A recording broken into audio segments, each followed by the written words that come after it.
Welcome to my channel. Welcome back if you've been here before. Today we're doing Lana Del Rey once again, but this is the last album I'll be checking out from her until she finally decides when to release her last album. But for now, we're doing this album. It's the last one. It came out in 2023. Do you know that there is a tunnel under Ocean Boulevard? The longest album title I think she's ever had. Maybe the longest album also. It's got 16 tracks. It's over an hour. It's an hour 17 minutes. I'm very excited. As you know, I absolutely love Lana Del Rey's music. My album reactions have been extending longer and longer because I love to get in deep with her lyrics. There's so much meaning and around her lyrics and her songs and, you know, her story in general, and she has such a great fan base. I'm loving all the comments I'm receiving from you guys down below on YouTube or Patreon. But yeah, it's sad this is the last album. I've done a whole lot of albums.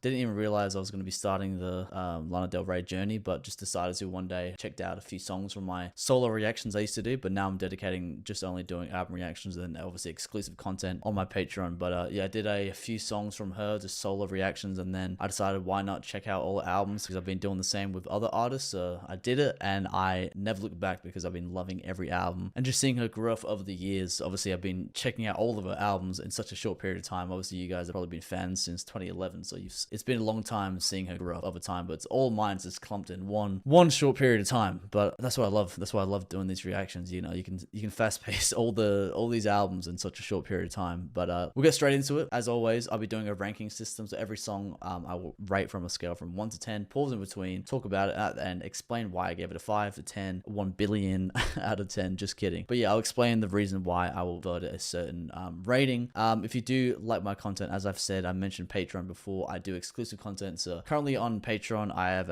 unreleased reaction to Lana Del Rey's music and also her iTunes festival, and I will be doing some more unreleased tracks reactions and more live and even some documentary reactions based on Lana Del Rey. So there'll be a whole bunch of content on my Patreon, and there already is. So if you're interested in that, check it out. If not, that's all good. But we'll get straight into this album reaction. First song on this album is The Grants. Let's check it out. I'm excited. Hopefully you guys are too. 1, 2, ready. I'm gonna take mine with you, with me. Mine. Say it again. Mine of you with me. Thank you. One more time. 1, 2, ready. I'm gonna take mine of you with me. Mine of you with me. I'm gonna take mine of you with me. I'm gonna take mine of you with me, like Rocky Mountain High, the way John Denver sings. Very interesting. Did not expect that at all.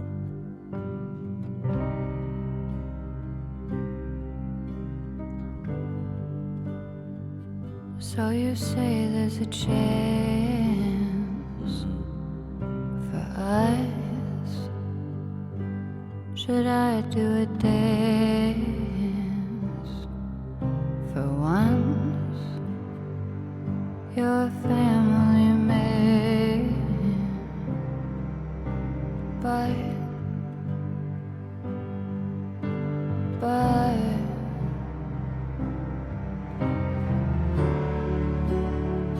do you think about heaven?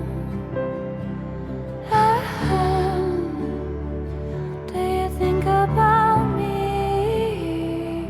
My pastor told me when you leave all you take,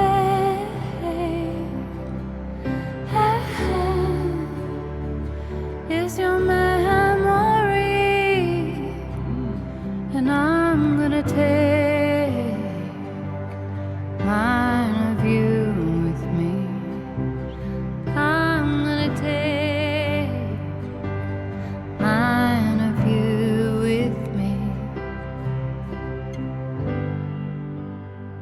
So many mountains to. Before she gets in that first verse, I'm just going to pause it real quick. This came out in 2023. I'm just going to double check real quick because I'm curious to find out. I know she's married now. I'm very sad about it. I know. I was the one who was supposed to marry her, but you know what happens? Things just happen and you can't control it. I'm just kidding. I just want to see when she got married. So she got married in 2024. I'm just gonna look it up because obviously she loves to talk about love. She loves to talk about heartbreak, her past. So just obviously this is around 2023. When did Lana Del Rey meet her husband? Because I'm guessing maybe a lot of songs on this album will be about him. Maybe not. Oh, she met him. Oh my god, she met him in 2019. So I've already reacted to albums where she's obviously been with the guy. So she was with him 5 years prior. That's a good amount of time. Some people get married like 6 months. Big mistake. Don't be getting married 6 months into the relationship. But it's not always. Sometimes it will last, but I think it's a bit too early. But 4 5 years, good amount of time.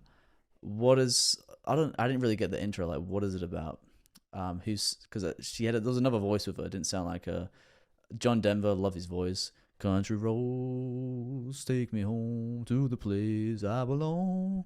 I sound exactly like him. Melody Perry and Patty Howard, who previously worked as backup singers for Whitney Houston. Do you know that there's a tunnel on Ocean Boulevard begins with a mistake as a trio of backing singers are conducted through a burst of the Grants central chorus line. They slip up. So is this a joke at the front? I'm not going to read into it. It's just them. I love how when some songs they add like an intro of like or the outro where it's just them having a chat, like, laughing at the end. I see it a lot actually with older songs and even a lot of new pop songs. So it adds character to the songs, especially if it's a sad one. You can have a little bit of a cheery laugh at the end, even though it's a bit weird to laugh at the end of singing a sad song. But you know what I mean. Let's keep it going though. I'm liking it so far. Do you think about heaven or do you think about me? My pastor told me when you leave, all you take, is your memory.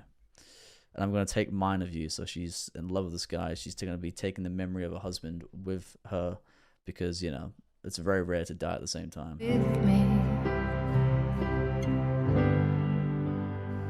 So many mountains too high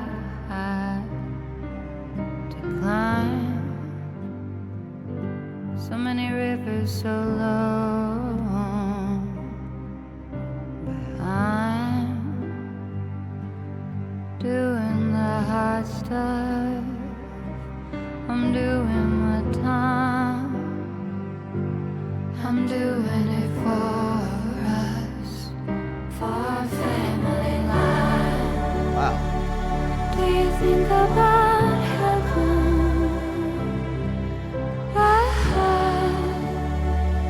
Do you think about me? My pastor told me when you leave all you take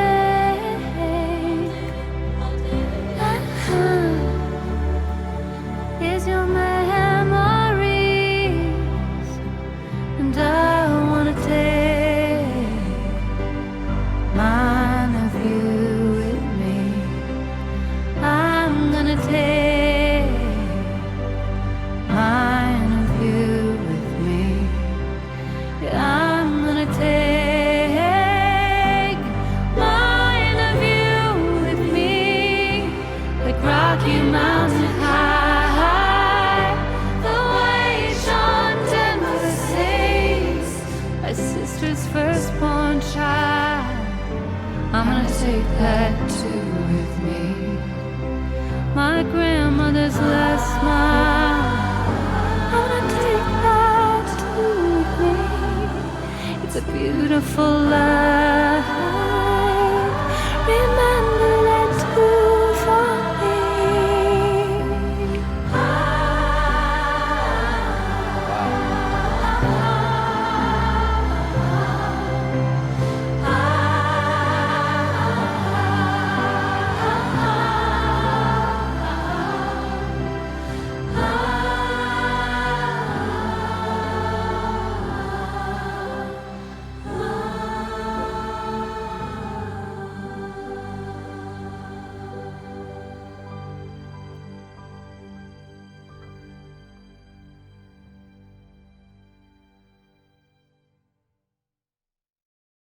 Great way to start this album. We know Lana Del Rey is very dark with her lyrics most of the time, a very dark feeling to her songs.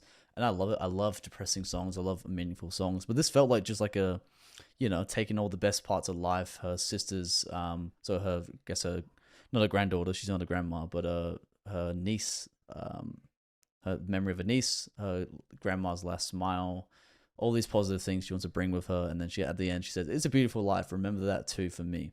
So she's, she's had a lot of hardship in her life, but she's had a beautiful life. I mean, her life's still going on. So you got to look at the bright side at the end of the day. Even if her pastor told her to bring her most cherished memories to heaven with her, she wants to make sure that everyone knows she has lived a happy life. Hence, this person has to remember it for her.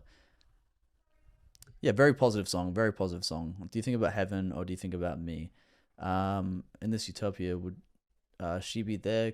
Could she be his utopia? She wants to be his own personal heaven. She believes she can provide him the unparalleled bliss, pleasure, and eternal happiness of heaven. That's good. I mean, she wants the best. She wants to give her best to her husband, and then hopefully she wants the best back to her also. But yeah, great song. What does it say in the description? Carries memories of her beloved ones even throughout the afterlife.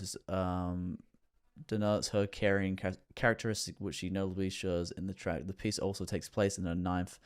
We know that we're listening to it right now. Jesus, genius, give me a break. I already know it's from this album. I'm listening to it right now. God damn. Just kidding. The grants for a rating. I'm going to start off with a -0 out of 10. Horrible song. I love the dark stuff. I'm just sick of. I don't want to hear positive songs. I want her to be sad and depressed. I'm just kidding. Settle down, guys. The grants for. I'm going to give it an 8 out of 10. Not a 10. It was a great song to open up the album. Very positive, as I said. Great meaning to it. Really good meaning to it. But let's keep it going. The next track is the title to the album. Do you know that there is a tunnel under Ocean Blvd? Let's go.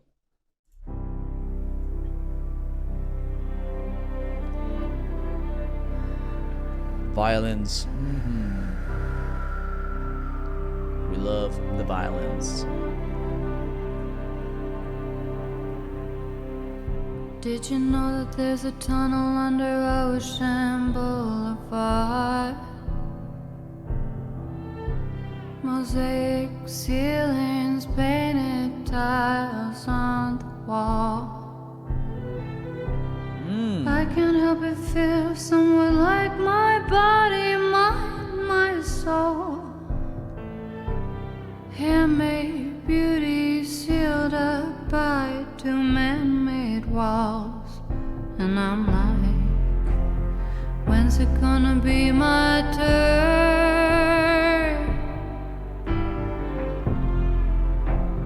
When's it gonna be my turn? Open me up, tell me you like it. Fuck me to death, love me until I love myself. There's a tunnel under Ocean Blvd. There's a tunnel under Ocean Blvd. There's a girl who sings Hotel California. Great song. Great song. Not because she loves the notes or sounds that sound like Florida. It's because she's in a world preserved. Only a few have found the door. It's like Anne Maria, only silver mirrors running down the corridor. Oh man, when's it gonna be my turn? Oh my god. Don't forget me. When's it gonna be my turn? Open me, tell me. I'm loving this song. I am loving this. Because it's sad? No. Because I love it. I love the instrumental. I love that it's sad. No. I just love the words, what she's talking about, the feeling to the song. Her voice is just on another, it's on another thing. She could have been an artist from the 70s and been as popular. It's crazy how she has such a unique old style of sound to her, and she was such a mainstream star. That just shows a lot. A lot of people try and make songs like their favorite bands from the 60s, 70s, and it's just not as popular because people love like, you know, obviously the new age of pop music, but she has an old feel to her, and she's still like mega famous from it because she's just a true talent. A lot of people would relate to her words. Obviously, a lot of women with dealing with like bad relationships, and vice versa. Obviously, men can relate as well. I can definitely relate to some stuff she says in songs for sure. But yeah, do you know that there's a tunnel? I don't even know what Ocean Boulevard is. Historical, now hidden tunnel, which was built in 1927 with the purpose of providing safe passage to the beach for pedestrians. It sits on Ocean Boulevard in Long Beach, California. She loves Cali. Never been to America, as I've said probably many times. Would definitely like to go. California, I've heard it's not the best. A lot of Americans probably watching this. Let me know if you live in California. Obviously, there's different parts of California, but if you go into like the main city, I've heard it's a very rundown, a very dirty place. So I'm not really for cities though. That's the thing. If I want to travel, if I go to America, obviously it's great scenery. I'd love to go like to amazing places where I can see, you know, mountains, you know, go on hikes, because I went to Japan this year. I went skiing for the first time, and I went to Tokyo. Didn't really enjoy it. It was cool to see it like once. I could spend a day there and that'll be fine. Like it's just the city feel is just not for me. It's too much, to be honest. But this line here, freak me to death, love me until I love myself. That's pretty heartbreaking. Lana needs external validation from people she's dating in order for her to finally love herself. Even in extreme graphic and violent means like fucking her to death, that would make her feel better. Yeah. Same subject throughout all of her albums. She obviously still feels the same. You know, it's an insecurity of hers. She obviously doesn't love herself as much as someone should. Doesn't matter who you are. Yourself always comes first at the end of the day. But looking for validation from other people is not a good idea, because you're going to get yourself into trouble at the end of the day. Let's keep it going though. It's a great song.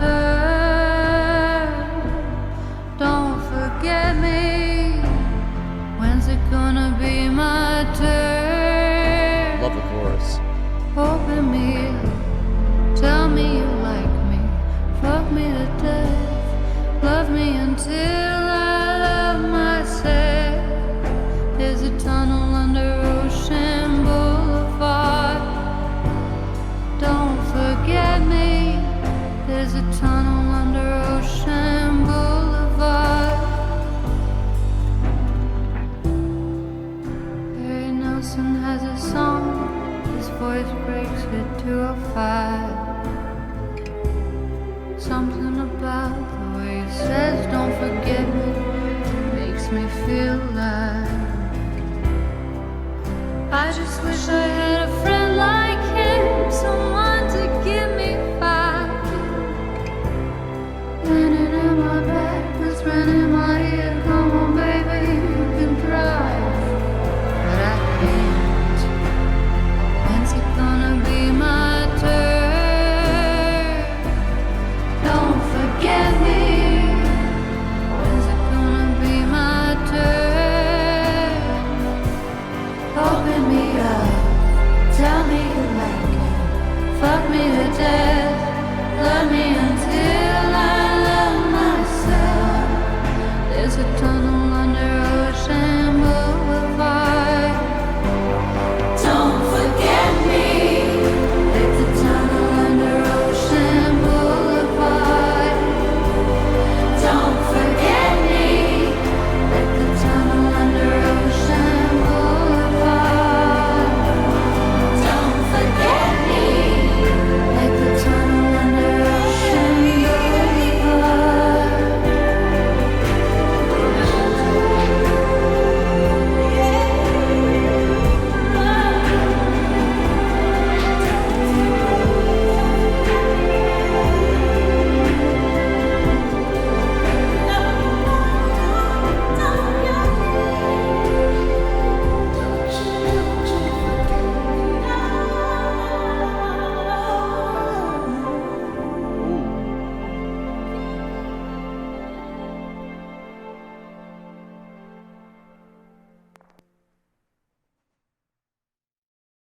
The background instrumentals in that song was beautiful. Everything about the song was beautiful. I love how she references a lot of just artists. Lennon in my back. The Beatles are my favorite artists of all time, so hearing that made me want to pause. But I was gonna play it through. We'll read about it. But obviously learning about what Ocean Boulevard is. I love this. There's a tunnel. Sorry, what she said. Don't forget me, like the tunnel under Ocean Boulevard. She definitely won't be forgotten. I mean, a lot of people can be forgotten depending on who they are and their life and their family tree. You know, family trees can end, of course.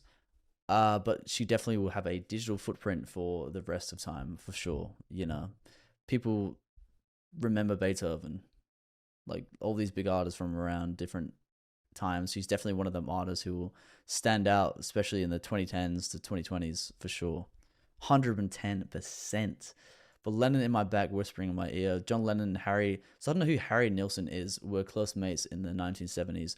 Lennon produced Nilsson's 10th album, Pussycats.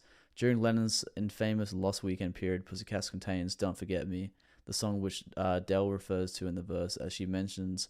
Wow, that's, my gosh, she's such a good writer, but the references and how she connects things is incredible. The song which Del Rey, I love how they say Del Rey, refers to in this verse as she mentions during the sessions, Nilsson ruptured his vocal cords but didn't tell Lennon because the Beatle was encouraging him to finish the album.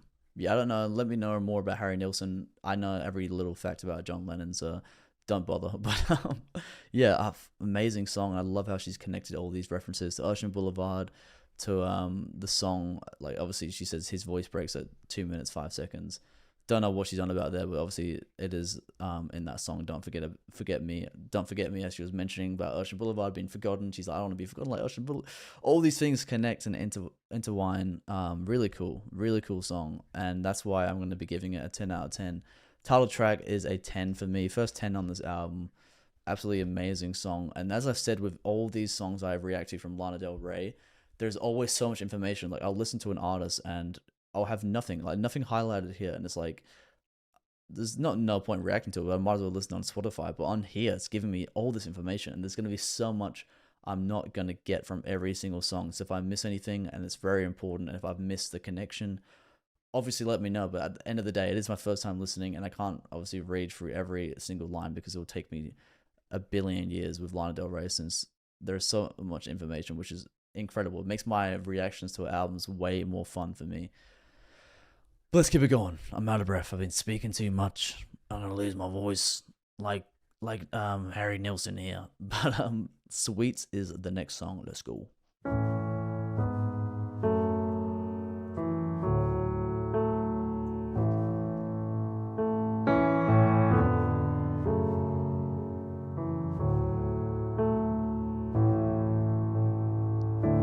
Stars in my eyes, hiking up Griffith, thinking about who was said and what didn't get said in the Midwest. Wish I could tell you now. I wrote you a note, but I didn't send it, 'cause that's the best method the women here taught me about. What you don't really understand, I've got magic in my hand, stars in my eyes. I'm a different kind of woman. If you want some basic bitch, go to the Beverly Center and find her. I'm sweet.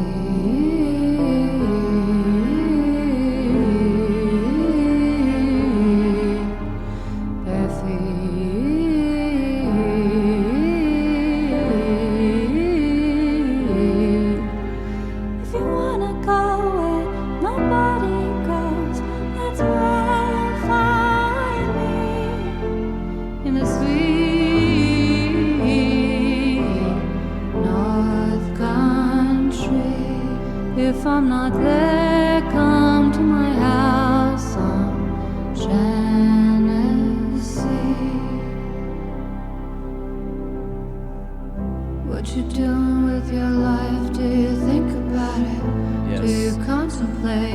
where we came from. Lately we've been making out a lot, not talking about the stuff that's at the very heart of things.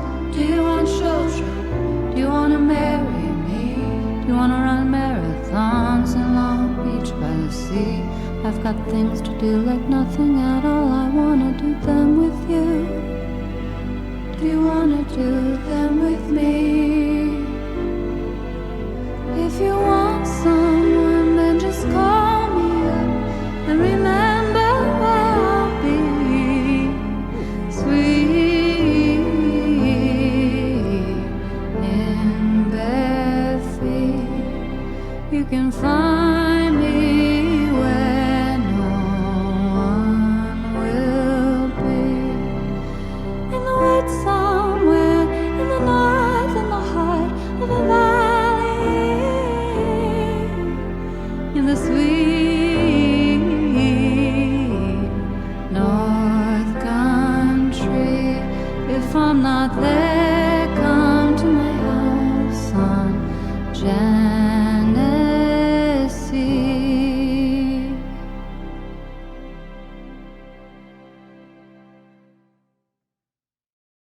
You know what really surprised me when listening to her music before?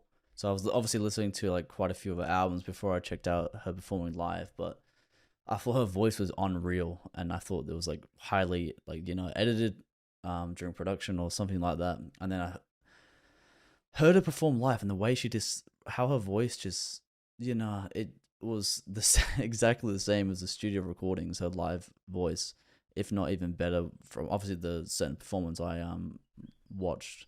I was just honestly like shocked. If you haven't seen the reactions on my Patreon, but I was blown away at how goddamn good her voice is and the control she has.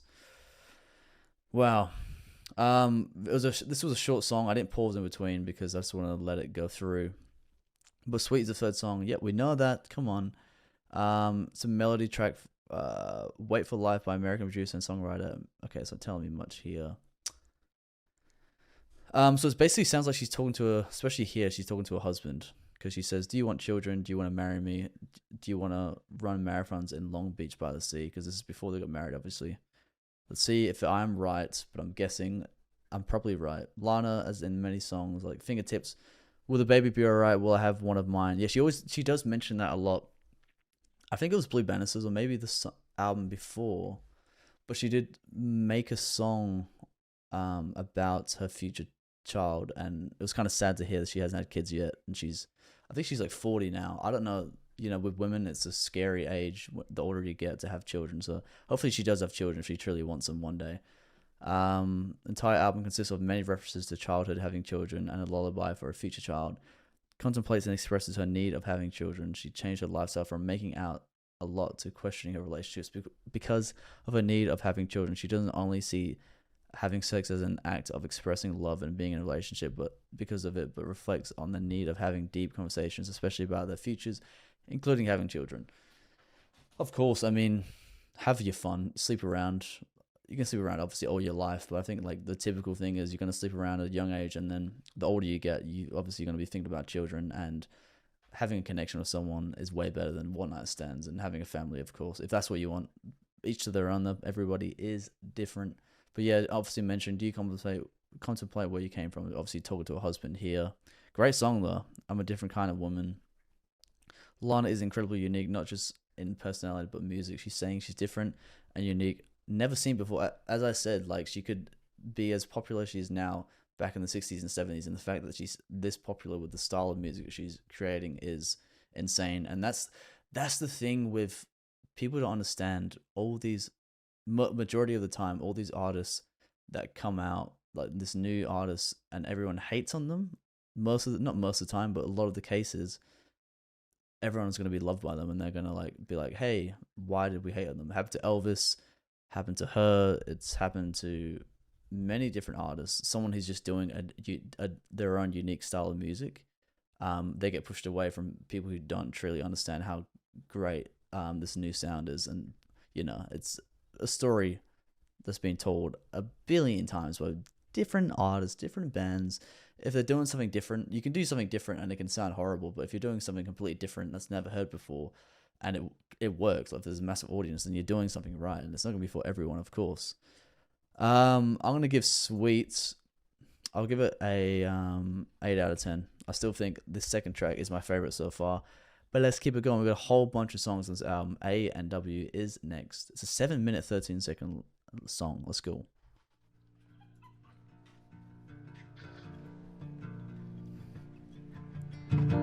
Acoustic.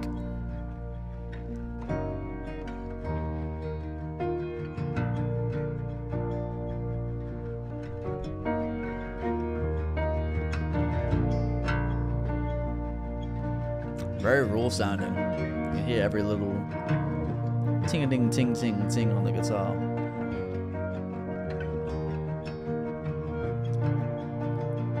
A little bit of spillage. I haven't done a cartwheel since I was 9. I haven't done one ever in my life, I think. I haven't seen my mother in a long, long time. I mean, look at me, look at the length of my hair, my face, the shape of my body. Do you really think I give a damn what I do after years of just hearing them talking? I say I live in Rosemead, really I'm at the Ramada. It doesn't really matter, doesn't really, really matter. Call him up, come into my bedroom, ended up with fuck on the hotel floor. Fair enough. It's not about having someone to love me anymore. This is the experience of being an American whore. Oh.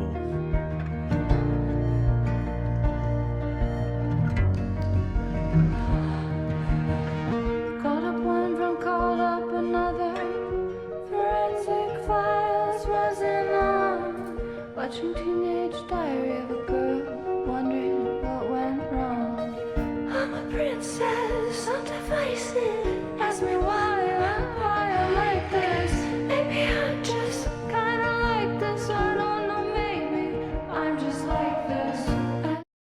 So is she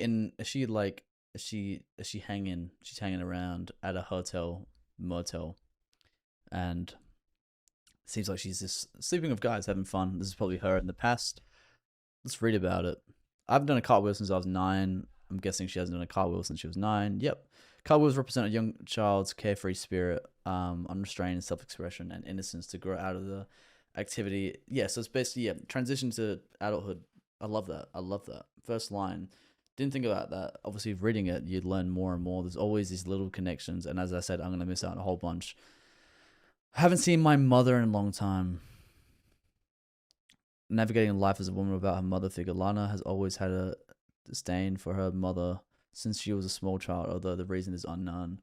Rumor has it that Lana's mother abandoned her when she was a child in order to start a new family. Very common. I come from divorced parents, so, I somewhat relate to that. Not abandoned, but, if you have, you meet someone else, have new kids, this is what happens with divorced families. It sucks, but it is what it is. I say I live in Rosemead, really. I'm at the Ramada. I've read a little bit here because I've stayed at a place called the Ramada Hotel. And I'm like, is she talking about this hotel I've stayed at? But I knew it wasn't going to be the same hotel, but it would have been cool. But Ramadas are used for low-income housing. The line suggests a disconnect between the image Del Rey wants to project and her current reality. She may be trying to escape her current situation and live in a fantasy, but admits that it doesn't matter where she is as her situation remains unchanged. Of course, you can live in a goddamn hut or a goddamn mansion, but you ain't gonna change. Called him up, come into my bedroom, end up we fuck on the hotel floor. It's not about having someone to love me anymore. Lana frequently discusses the fact that she's often the other less important woman in relationships. Notably examples, the song Ride, Sad Girl. Whilst this was once a cause of sadness for her, it now appears that her outlook has somewhat changed and she has accepted just being a whore. Jesus. Jeez, what? She's accepted just being a whore. He was, my God, he was kept secret and invisible and unloved. She obviously is happily married now, but she definitely screamed. She loved bad boys. So I've seen it with women, and it's very common.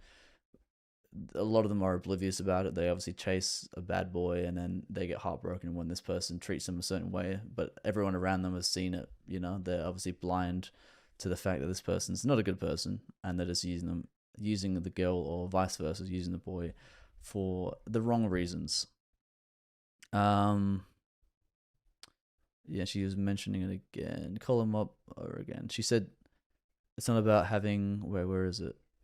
She mentioned about calling up someone when she's drunk and then calling up another person. So it's obviously just overlapping what I just read before. She's just calling herself a whore.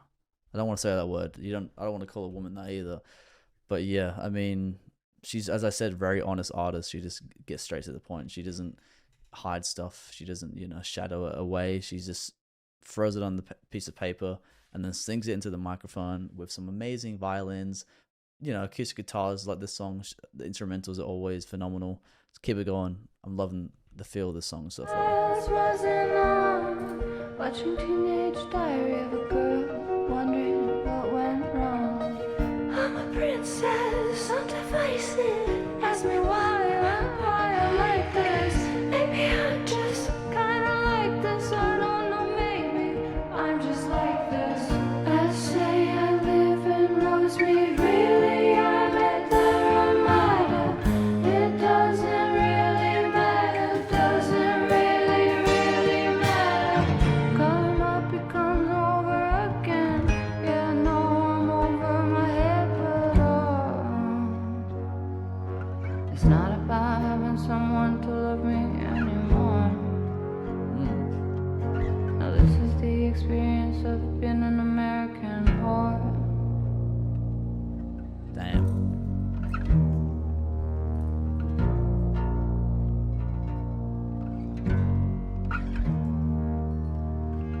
I mean, look at my hair, look at the length of it and the shape of my body.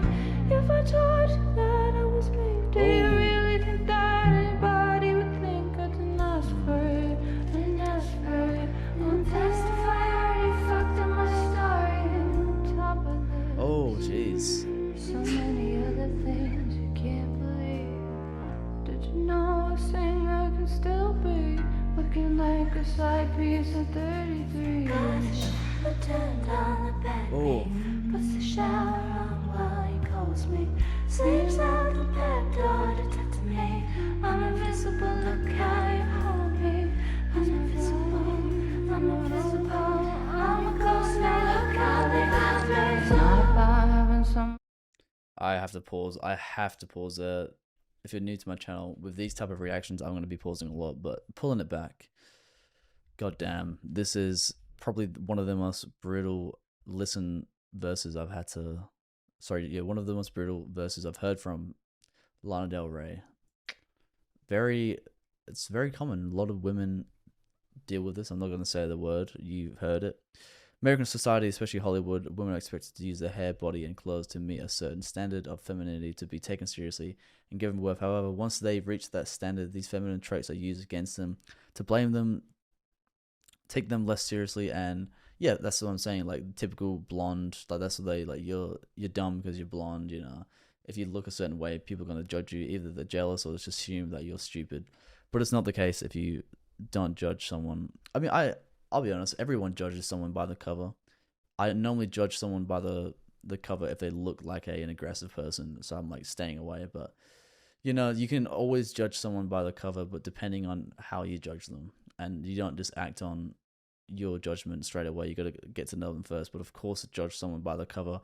If they got them crazy eyes, full of tattoos, even though there's nothing wrong with being full of tattoos, and they're walking aggressively at you, you better start running, because I don't think it's going to be a nice person. But yeah, if I told you that I was okay. Lana is dressing the cape culture prevalent in society today. She criticized how by taking about the clothes the woman was wearing on how she looked like she wanted it. Yeah. I've heard that before, and saying that to a woman, come on. Especially an older man. A lot of older people would say that to like a young girl. People often blame victims rather than, I'm not going to say it. You know what the word is. Do you really think that anybody would think I didn't ask for it towards her? Critics presents her growing towards opinions of other people. There it addresses the fact that people who are or assaulted are often too scared to speak up about the assault. This can be due to fears that the criminal won't be found, that people won't believe them, that there is not enough evidence by the time they report the incident. Yeah, I'm not going to get in deep with that type of stuff, but it is so common. I mean, a woman can do the same to a man, obviously. It happens, it's happened, but it is so common for men to do it to women. And I think I've mentioned it before. Like, I've probably met someone who's done it. I probably know someone. I don't know anyone personally who's done that to someone, but obviously it's not something you would admit to like someone. So I could have a friend who's potentially done it, even though I think my friends are great and wouldn't do that type of thing. You never know, because it's more common than people think. Yeah, it's a very dark thing to start to talk about. It's obviously very awkward for me to talk on it, and it's not my place to talk on it also. So sorry if anyone's gone through that. It's obviously speak to someone professionally about it. It very much sucks. Put the shower on while I call, slips out the back door to talk to me. I'm invisible. Look how you hold me. Yeah, so she's obviously just very insecure. She's wants love from someone else. She doesn't feel the love from herself. Let's keep it going though. Great song. It's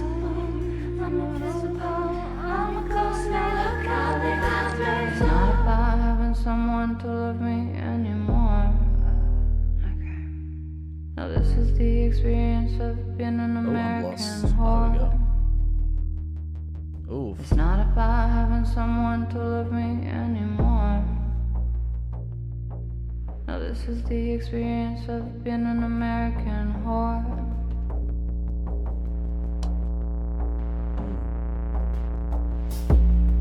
Ooh, what? Did not expect this at all.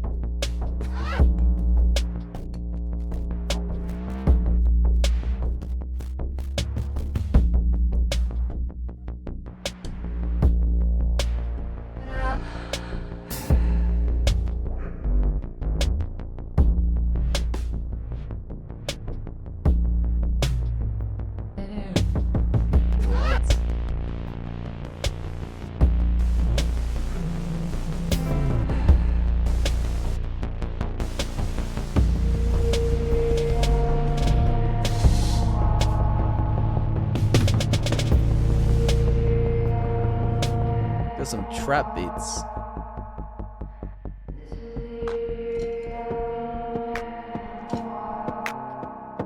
Oh, what?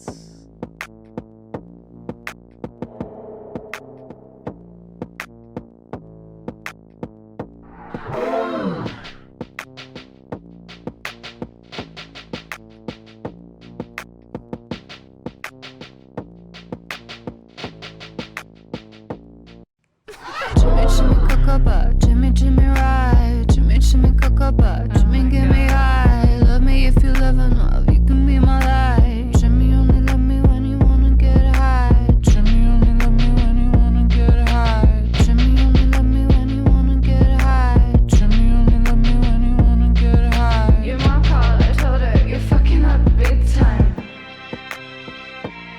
Told his mom the truth.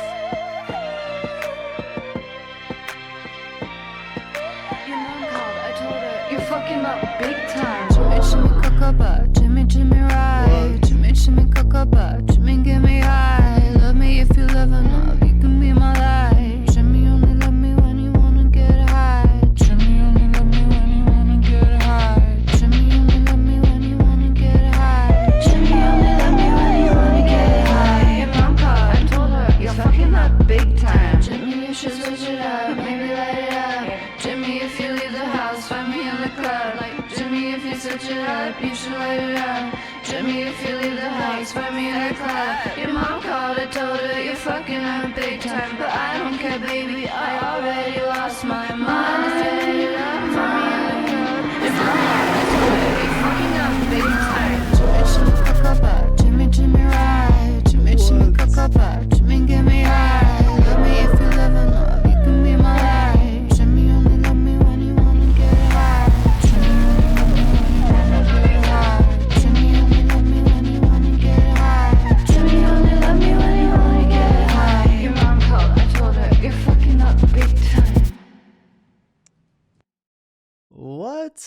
was that second half? I did not expect that.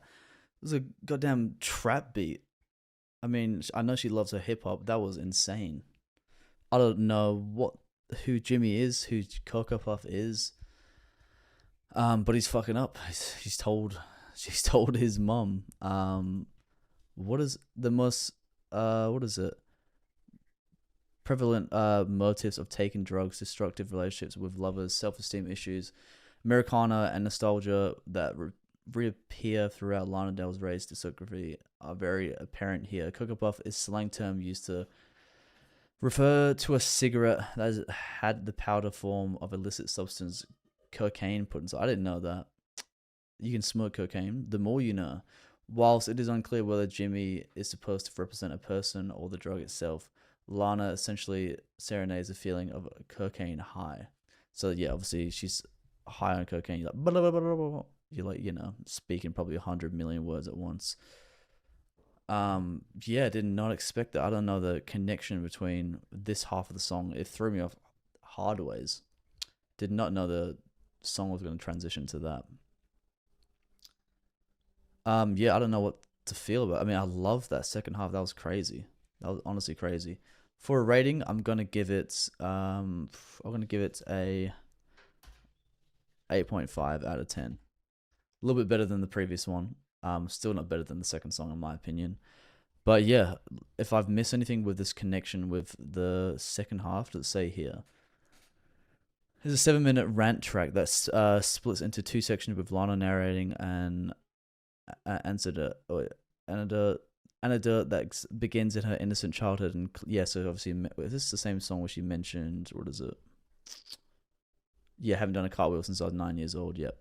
2 sections with Lana narrating an anecdote that begins in her innocent childhood and climbs through her adulthood. Where she becomes a sex addict, considering the track's title, American Whore. This single marks a second. Yep.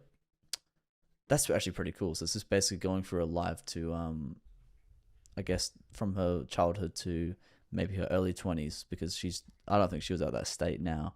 The track's title was found. Yeah, okay. So tell me more about it. That was cool. That is cool. Starting off very innocent. I haven't been able to do a cartwheel since I was 9. A lot of people do remember as like a certain time in their life when everything switched. So obviously when she was 9, a lot of things could have gone bad. I don't know if her parents went through a divorce or whatever it is, but that's when stuff went backwards. Yeah, 8.5 out of 10 for me. Judah Smith interlude is the next one. Obviously it's an interlude. I don't normally rate interludes, but we'll check it out. If it's got lyrics, I will. But anyways, Judah Smith, whoever that is, interlude is the next track. Let's keep it going.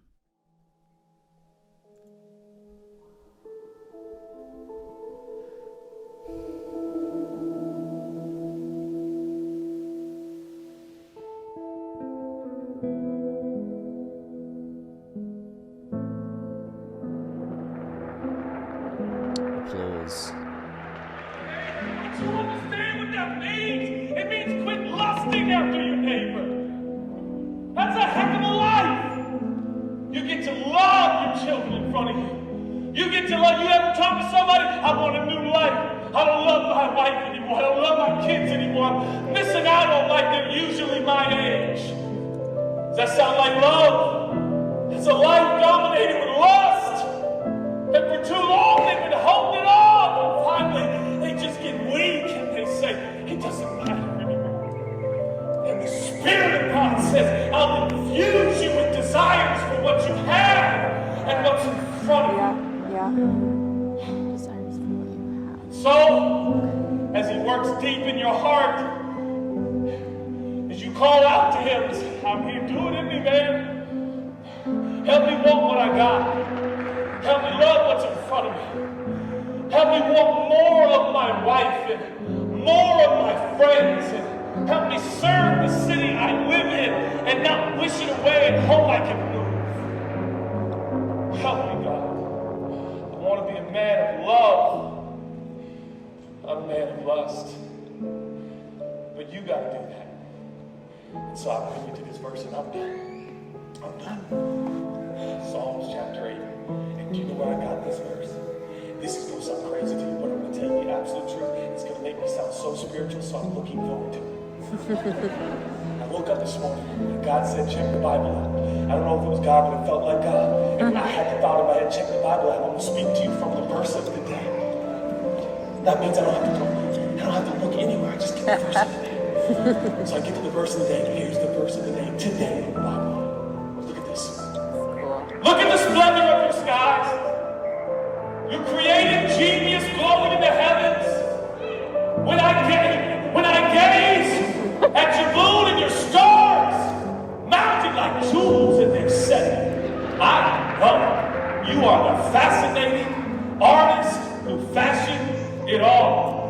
When I look up and I see such wonder and workmanship above, I have to ask this question. I gotta ask this question. Compared to all this cosmic glory, why would you ever bother with puny, mortal man or be? Ooh, don't get me started. I can preach another hour on infatuated. Or be infatuated with Adam's son. Why are you so infatuated with me?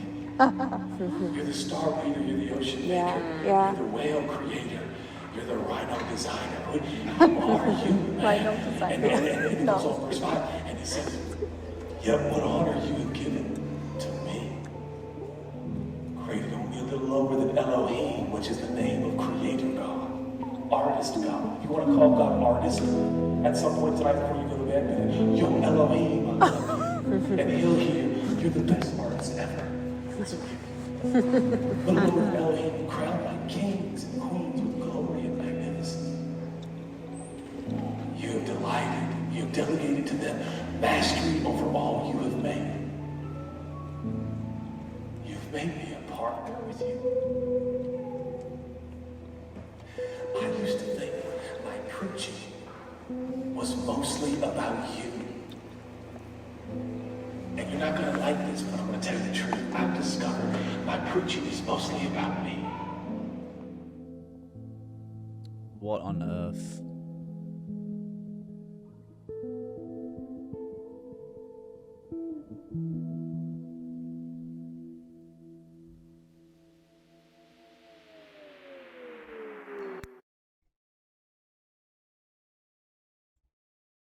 What on earth is happening?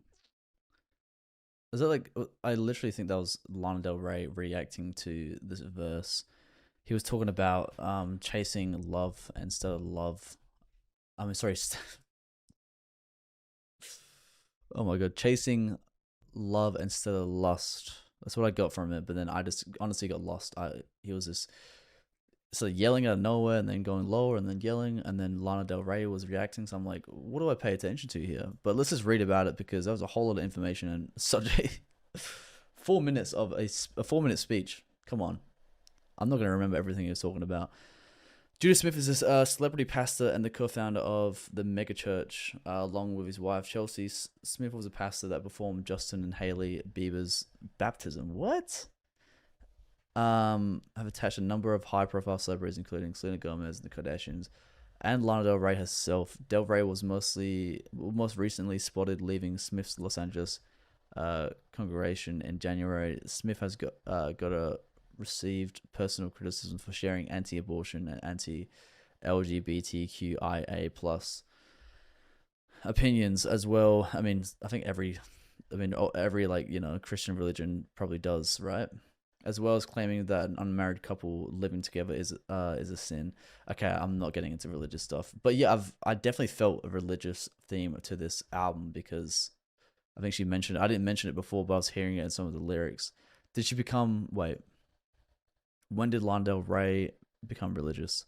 Is this going to be a heavily religious album? There's nothing wrong with that, but as I said with me finding out when she got married, I just want to know these little things. So it helps me understand these songs better. When did Lana Del Rey become religious? She's probably always been religious, but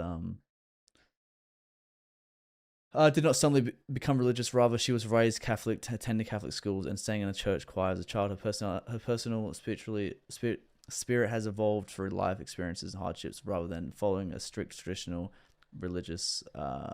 Okay. So maybe it's going to be heavily about religion, finding God. I'm guessing from certain lines I've heard from the songs I've heard so far, and then this interlude. We have another interlude coming up after this song, I believe. Yes, so it's another speech. Okay. So yeah, I'm not obviously going to be rating any of the interludes, but let's start with the next song, Candy Necklace, featuring John Battisti, if I'm saying that right. Probably not. I've seen a few features on this album and I don't recognize any of them, so give me some information about any of these artists. I've never seen their name before. Maybe heard their voice, but I'll obviously let you know. Let's go, Candy Necklace.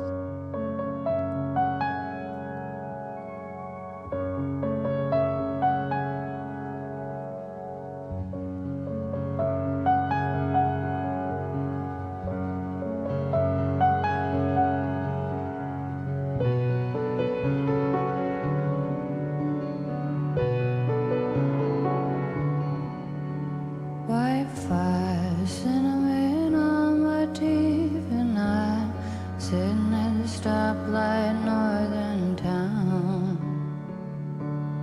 I feel lucky. I drive somewhere at a range, I don't know where. White noise coming on in my brain turns off for nothing.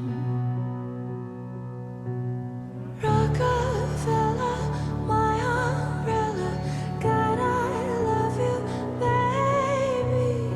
Storyteller, us forever is my favorite song. You've been acting pretty restless, dancing like the young and restless, and I'm obsessed with it. Candy necklaces. You've been acting pretty reckless, dancing like the young and restless, and I'm obsessed with this. All his candy necklaces. From what I know, her husband is a lot or a bit older than her, and he is a crocodile, not hunter, or alligator. I think he's an alligator, not a hunter, but he works on like the little boats, alligator tour man, whatever you call that job. I have no idea. It's not my field. I'm not a crow, even though I'm Australian, I don't know a whole bunch about alligators and crocodiles. Give me a break. But you've been acting pretty restless, dancing like the young and restless. Is she talking about her husband being older and having a young spirit, I'm guessing? Let's read about it. Lana uses the phrase young and restless has a dual meaning used to describe young adults who haven't settled down. The term young and restless refers to Lana's partner. Yes. Oh, okay. Lana's partner and his reckless behavior. She describes him as reckless in the chorus and alludes to him being the problem within the relationship throughout the song. Oh, okay. It's also titled of famous. Okay. So I was right. You got whenever I catch something and I've got it right, which is about 0.0001% of the time, I'm gonna put it on my chest. I'm gonna let you guys know I'm proud of myself for getting that right. You gotta get some. White fire, cinnamon on my teeth describes cinnamon as sweet. She mentions cinnamon quite a lot with her songs. The lines in the song, back to lyrics from Lana's track "Cinnamon Girl," great song. Cinnamon in my teeth from your kiss, you're touching me. This could mean is that the man who is kissing Lana is thrilling, perhaps dangerous. So obviously that leads back to him being reckless, acting like a young man, but he ain't. And she's, as it seems, she doesn't like it. But yeah, you've been acting pretty reckless, dancing like young and restless. As I said, you guys better remember I got that right. It doesn't happen often, but I am so proud of myself right now. Candy necklaces. You've been acting pretty reckless, dancing like the young and restless, and I'm obsessed with this. All his candy necklaces.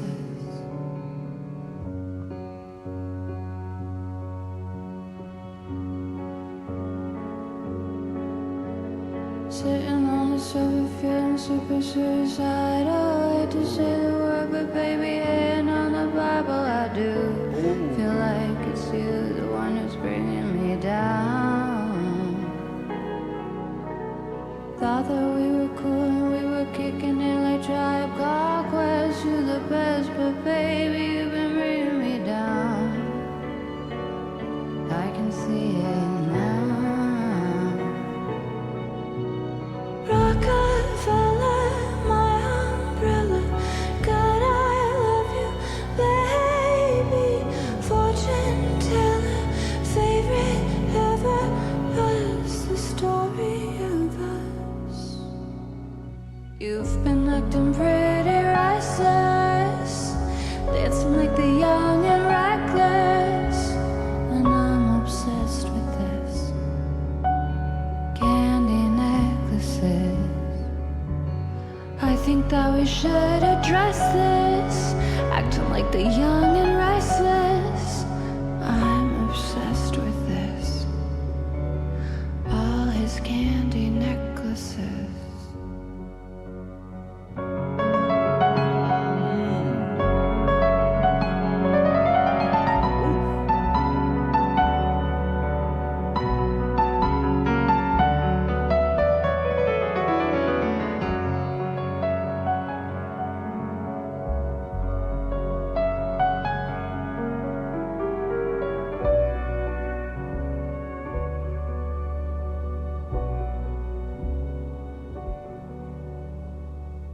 We've been acting pretty restless, dancing like the young and restless. I'm obsessed with this. Candy necklaces. Candy necklaces. Candy necklaces. Candy necklaces. Candy necklaces. Candy necklaces. Candy necklaces.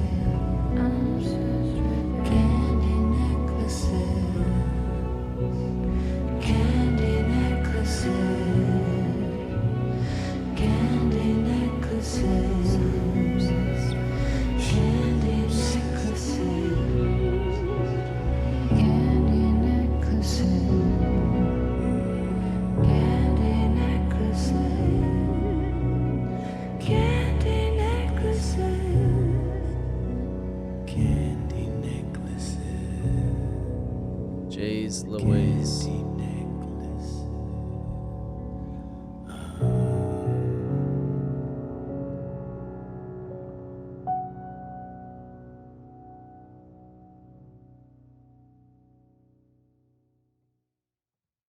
Wow.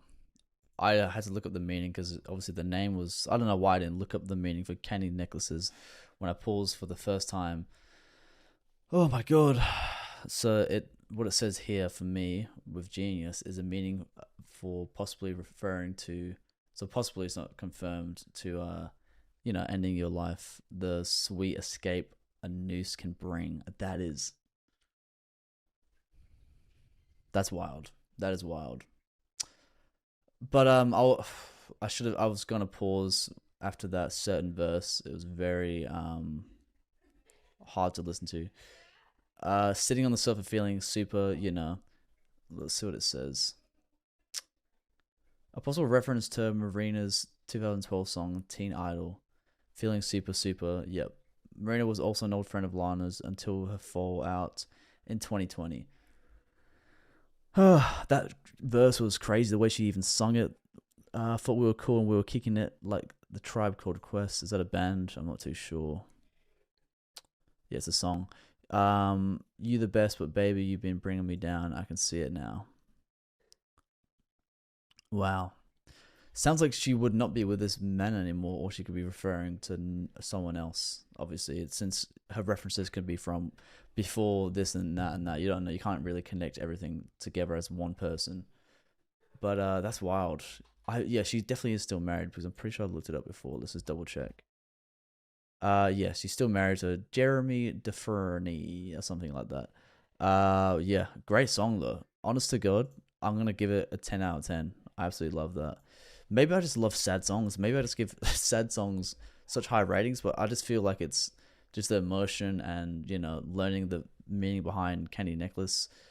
It was just such a great song in my opinion. Maybe I'm just a sad man. I just love sad songs. Candy Necklace was, yep, shared a short clip on Instagram. Yeah, not really giving me much information. On a troubled relationship in which Lana Del Rey, yes, so it's not the current relationship, expresses her obsession with the partner's reckless behavior. The song explores themes of love, loss, and fleeting nature of pleasure, using vivid imagery and somber melodies to create a sense of longing and melancholy with references to symbols of wealth and protection. Yeah, great song. Honestly, great song. 10 out of 10 for me. Learning, as I'm saying, as I said before, learning more meaning behind, you know, if you're listening to Candy Necklace for years, you even know what it meant. Like, there's just so much, every line, there is like so much connection and meaning with her music. It's just wild. No wonder she's spending so much time working on this new album. I hope to God it is amazing, because it seems like she really puts the hard work into her writing ability, and then the production's always top tier, which is amazing. On to the next interlude. If it's the same thing like last time, I'm not going to pause in between because there's nothing much more to talk about, but I will try and analyze, listen, pay attention, and discuss it afterwards. But let's keep it going.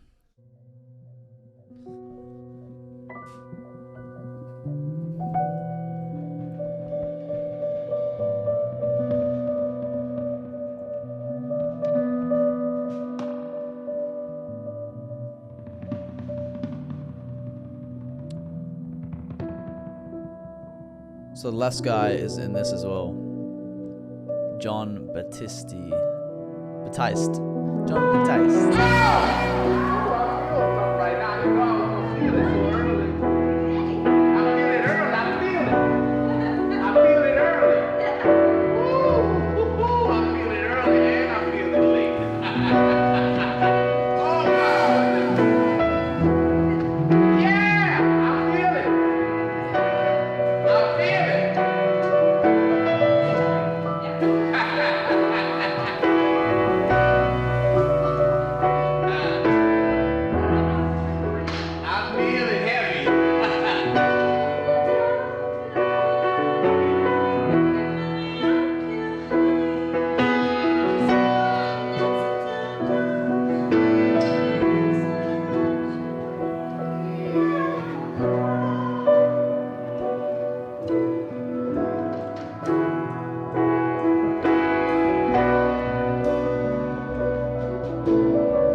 That was a bit random.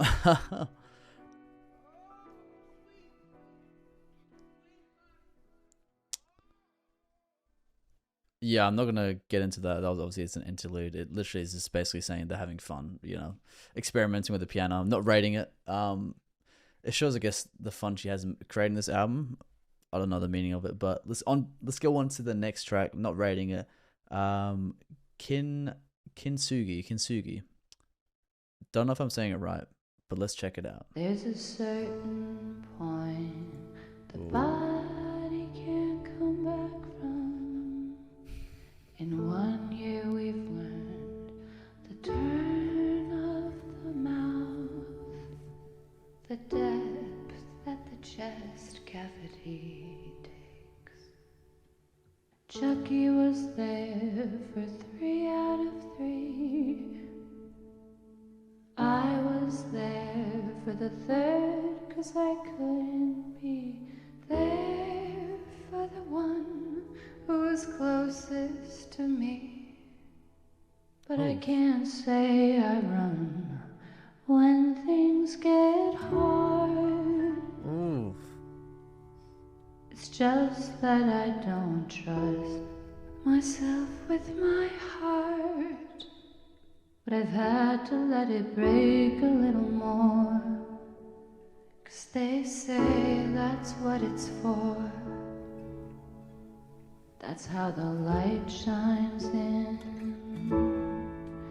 That's how the light shines in. That's how the light gets in.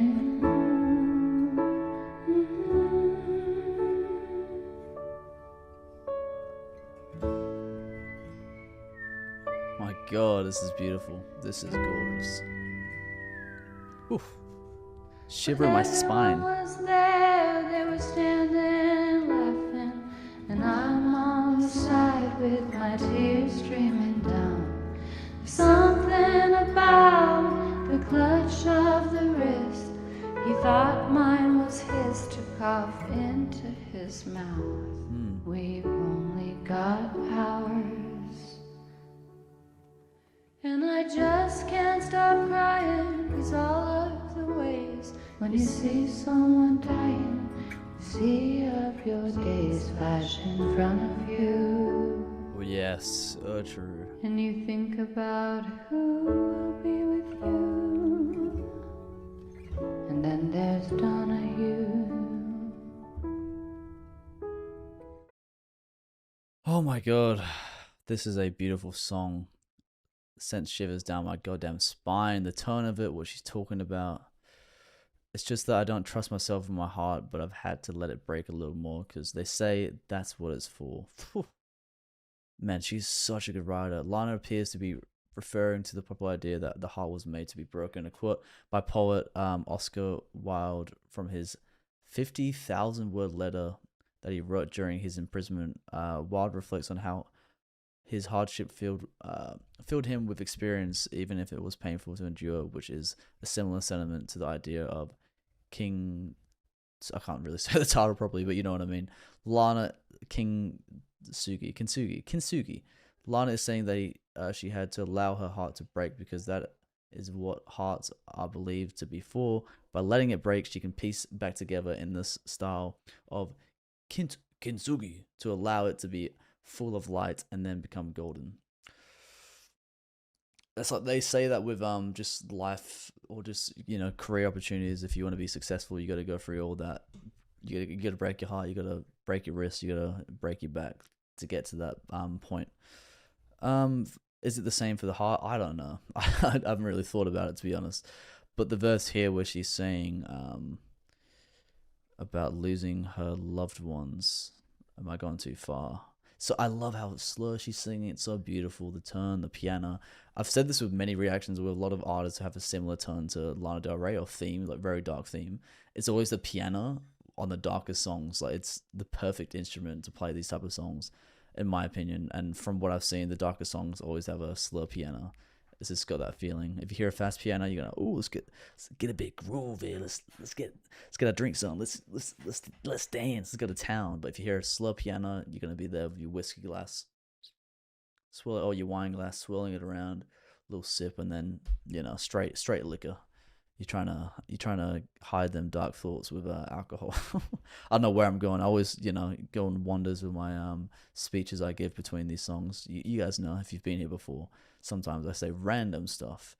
Anyways, I can't. Yeah, she was talking about seeing your days flash in front of you when you see someone else dying. Very true. I've lost people in my life. It's not something I'm sad about. Like, it happens. You lose people. If I look at it, I look at death like that. Obviously, sudden death and grieving is a whole different thing. But as the years go by, everyone dies, and you can't. A lot of people get hung up on certain deaths, and of course, it's hard. But at the end of the day, you just want to keep on moving. In my opinion, that's how I look at it. Obviously, when I have more deaths in the future, I might be on a different direction. But yeah, great song. I'm gonna keep it playing.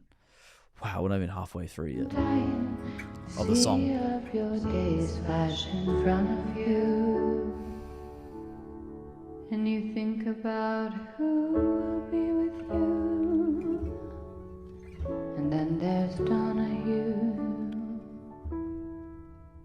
Oh, okay. In a relationship with Jack Donahue.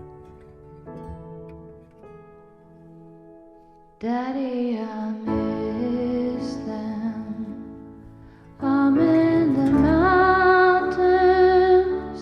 I'm probably running away from the feelings I get when I think all the things about them.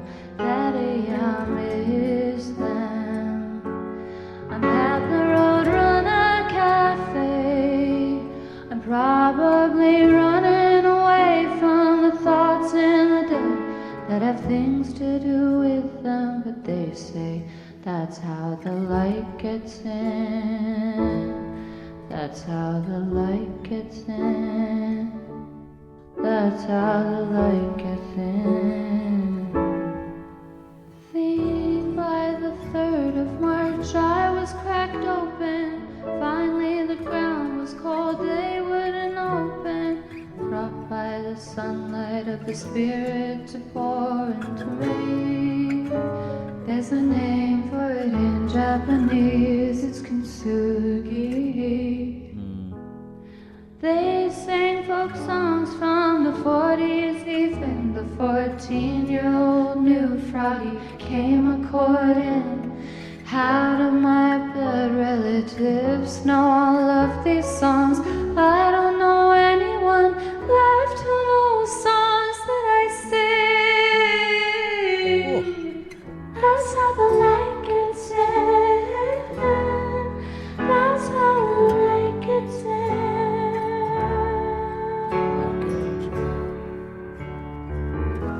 But Daddy, I miss them. I'm at the Roadrunner Cafe, probably running away from the feelings today in the snow-capped mountains of the desert. Daddy, I miss them. I'm in the mountains, probably running away on a meeting to say that there's nothing to do except know that this is how the light gets in. By cracking the light gets in. It's how the light gets in. That's how the light gets in. That's how the light gets in. Then you're golden. Oh my god.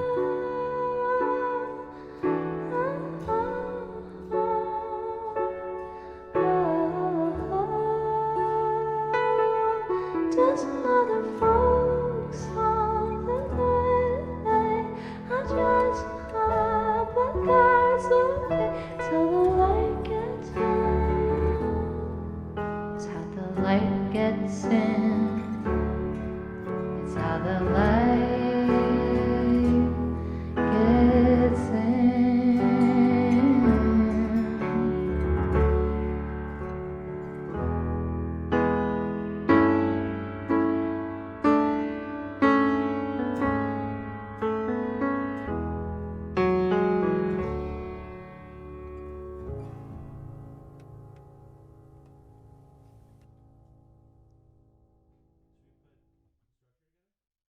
Oh my god, I thought someone was behind me for a second. That freaked me out. Oh my god, that scared me. My god. Everyone's been saying in my comments, Blue Bannister's Norman fucking Rockman is the saddest album. Are you kidding me? I mean, of course they're both sad albums. I mean, I'm not even halfway.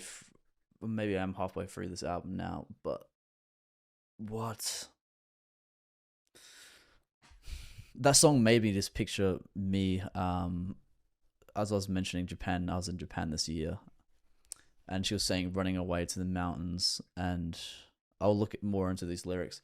But I was just picturing myself because my favorite part of going to Japan, by the way, any Japanese people watching, beautiful country, beautiful people, love the culture. The nicest people I've ever met in my life is Japanese people, incredible people.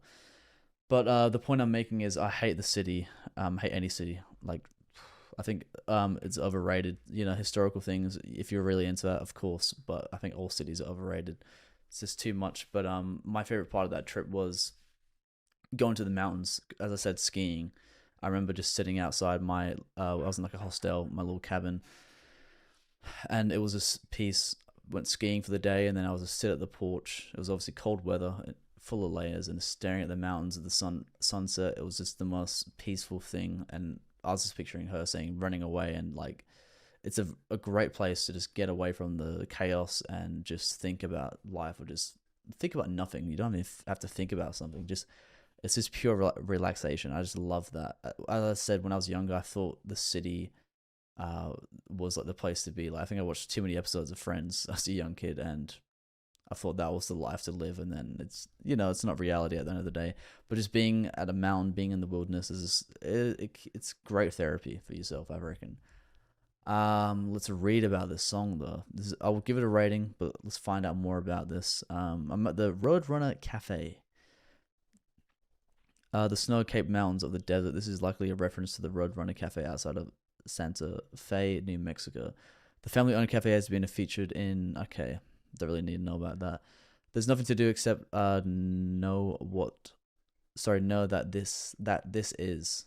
Here, Lana is resilient and accepts, despite her pain, that her loved ones are gone. She has to let her heart break in order to heal. Oh, okay. So this is mainly about losing people. Obviously, she mentioned in the other song, seeing one of the things she wants to take back to heaven with her is her grandma's smile. So she's obviously lost, I'm guessing, a lot of older relatives. Hopefully no one young, but any death, it's a hard time with her dealing with losing loss. You can't take money with you when you die. You know, a lot of people, would you rather $10 million or losing someone really close to you?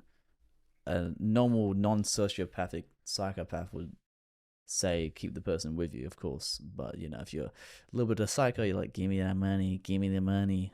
I don't care about them, but what am I talking about? They sang folk songs from the 40s. Lana explained, recounted to the Sunday Times a memory from when her extended family was with her great uncle Dick in a hospice the night before he died. Then suddenly everyone started singing the old folk song. Frogger went Courtin, once covered by Bob Dylan. I love Bob Dylan. In a 13-part harmony, it was a pivotal moment because I realized that they could sing as well as I do. But just happened to be the one who made it. That's sad. I always mention that there's so much talent that has been lost, and you know, a lot of underground music, you'll see a bunch of talent from the 60s, 70s, all different generations, but it's sad that they never got the break. That was a missing piece I need. I felt part of a very wide network, a grain of sand on the beach. Honestly, God, I'll be in the mirror. I'll be looking at myself in the mirror. I'll be singing. My voice is that good. I've had to replace the mirror in my house about 10 times because I shatter it every time. Just kidding. Can't relate to that. I mean, no one in my family can sing. I wish. I mean, especially for a guy's point of view, every guy wanted to be a rock star, you know, playing the guitar, all the ladies, all the fame. I mean, every guy dreams of that as a kid, or a rapper, whatever music you're into. But it didn't happen. Didn't have the voice for it, you know. But that's what there's other rock stars. Unfortunately, I'm not a rock star. I'm just a guy who listens to rock stars' music, I guess. But great song. Let's look at the description.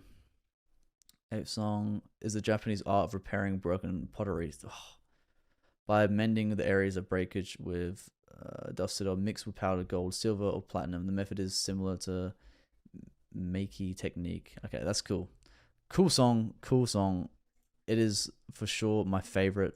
I'm going to give it 110 out of 10. The first one on this album, 110 out of 10. If you don't know what that means, it is a rating better than a 10 out of 10, if it's even possible. Honest to God, if I listen to the second track again, I might give it 110 out of 10. You know, it's my first listen, and deal with it. If you don't agree, deal with it. I don't care. I don't care what you think. Just kidding. Next song, Fingertips. Let's go. When I look back, tracing fingertips over plastic bags, thinking I wish I could extrapolate some small intention, or maybe just get your attention for a minute or two. Will I die, or will I get to that 10-year mark where I beat the extinction of telomeres? And if I do, will you be there with me? Father, sister, brother, Charlie, stop smoking. Caroline, will you be with me? Will the baby be alright? Will I have one of mine? Can I handle it even if I do?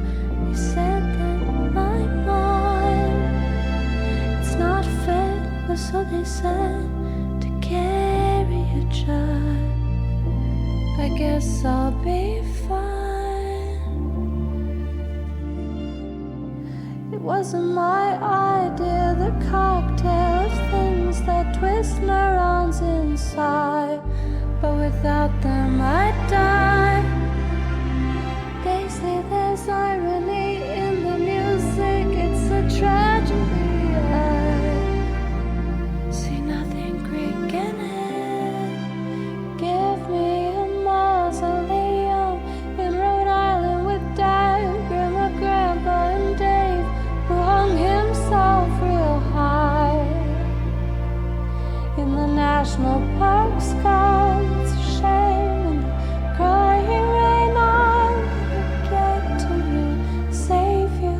If I take my lamp, find your astral body, put it into my arms, Oh my God. give you 2 seconds to cry, take you home. I'll give you a blanket, your spirit can sit and watch TV by my side. Cause baby, I ran through a time when I felt you were doing it. I couldn't. This is I mean, I'm not going to say personal. Every album of hers is very personal, but she's talking a lot about her family in this album and ending her life. I don't think she's mentioned ending her life at all. I mean, probably has. It's, as I said, it's a lot of albums I've listened to in a short period of time, so there's a lot of things I will forget. Charlie, stop smoking. Caroline, will you be with me? The song carries a common theme amongst the album. Family. Yeah, as I said, family is mentioned a lot. Charlie Hill Grant is Lana's younger brother. She highlights her care for him despite the fact that Lana herself smokes. She doesn't want the same for her brother, obviously as an older sister. Yes, smoking is probably the biggest habit anyone can have. I've smoked. I'll smoke when I have a drink and that, but I'm not a daily smoker. Caroline, Chuck Grant is Lana's, Chuck Grant is Lana's younger sister. Oh, okay. Charlie and Caroline are her siblings. Remember that. Remember. Can I handle it even if I do? So, but yeah, she was saying what she's saying here. She was saying about ending, if she ends her life, like talking to a loved one, like a partner, will you hold me, or will I hold you in my astral body as a spirit? Wild. Let's see. They say the irony in the music, tragedy. Have I lost it? I'm really bad at finding lines again. You know, not the best reader. So to get to get to you, save you if I take my life, find your astral body. What does it say here? To go after and in your life. She believes in becoming an astral being by saying she would find his astral body, take his spirit and bring it back with her and take care of him by giving him a blanket to watch TV together for the rest of time. Is a deep representation of her love.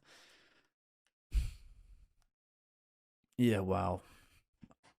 I wonder how she was feeling because she's been mentioning this quite a bit during this album. We all know she has very sad themes every album, most of the time, of course. But yeah, this is... You don't want to hear it. You don't want to hear it. If someone mentions this stuff quite a lot in their lyrics, they're obviously thinking about it a lot at the time. But yeah, it's been 3 years. Hopefully she's doing good. We'll find out more about her in the next album. But yeah, let's keep it going. I'm liking the song. As I said, I love these deep songs. I ran through a time when I felt you were doing it. I couldn't handle it. I was in Monaco. I couldn't hear what they said on the telephone. I had to sing for the prince in 2 hours. Sat in the shower. Gave myself 2 seconds to cry. It's a shame that we died. Scary. When I was 15, naked next door neighbors did a drive-by. Pulled me up by my waist, long hair to the beachside. I wanted to go out like you, swim with the fishes that he caught on Rhode Island beaches.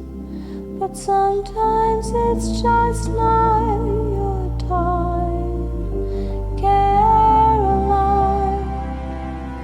What kind of was she to say I'd end up in institutions? All I wanted to do was kiss Sarah Green and sit by the lake, twisting lime into the drinks that they made. Have a babe at 16, the town I was born in, and died. Oh my god. Aaron ended up dead, not me. With the fox rung in your head to send me away, never to come back. Exotic places and people don't take the place of being a child. I give myself 2 seconds to cry. Oh my god. Let it crash over me like the waves in the sea. Call me Aphrodite as they bow down to me. Sunbather, moon chaser, queen of empathy. I give myself 2 seconds to breathe. Go back to being the serene queen. I just needed 2 seconds to be me.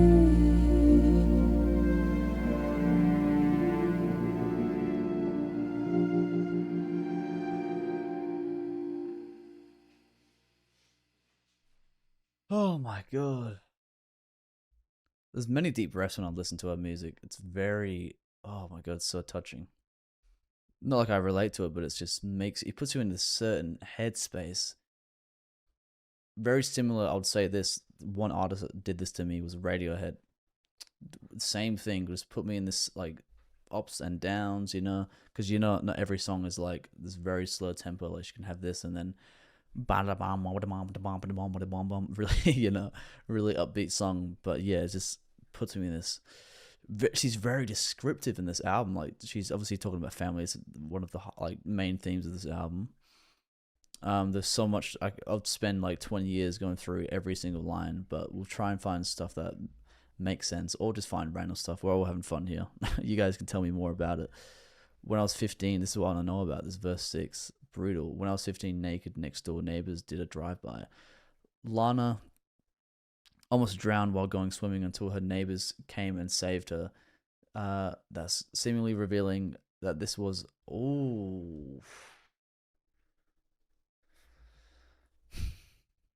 seemingly revealing that this was a ending her life attempt. Her uncle Dave's mentioned his connection to Rhode Island and fishing. To swim with the fish is a common phrase that means, yeah, you'll swim with the fish. It's like a Italian mafia saying. Heard it in movies. But she did mention her mother here, and I do know that her mother sent her to I think it was an old girls' school, boarding school when she was a young girl, and it really impacted her life, not in a good way.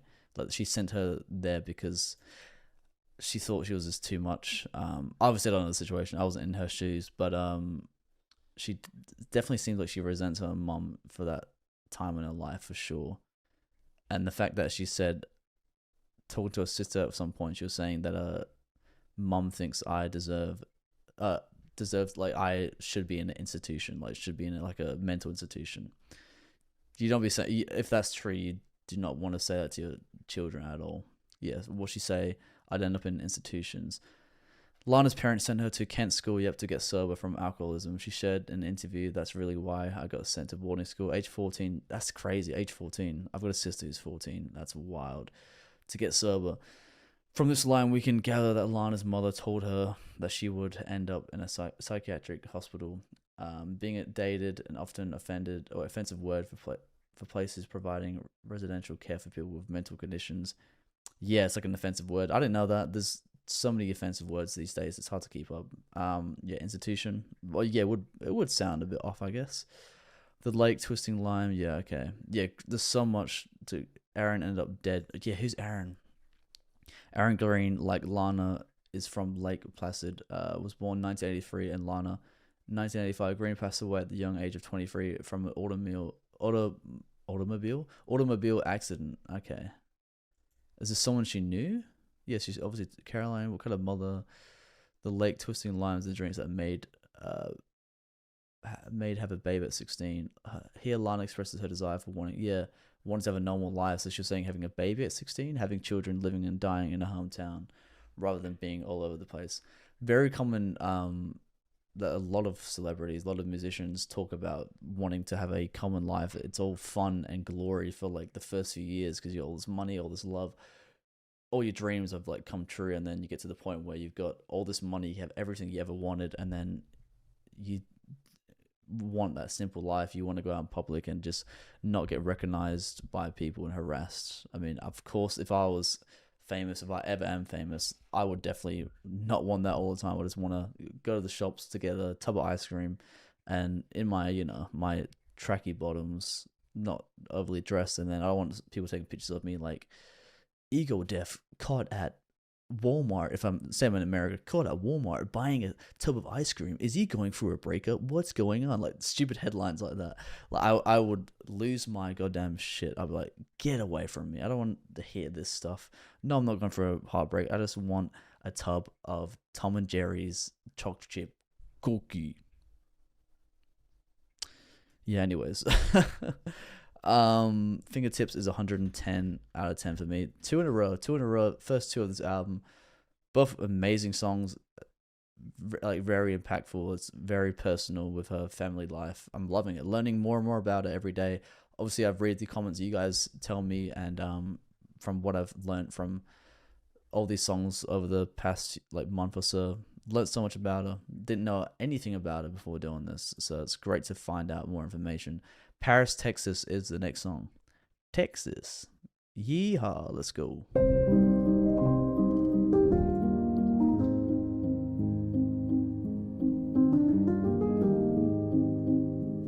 What's your favorite song from this album? Let me know. Let me know.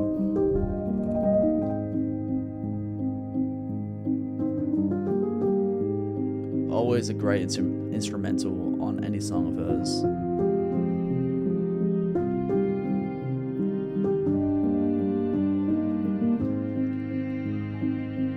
Thirsty.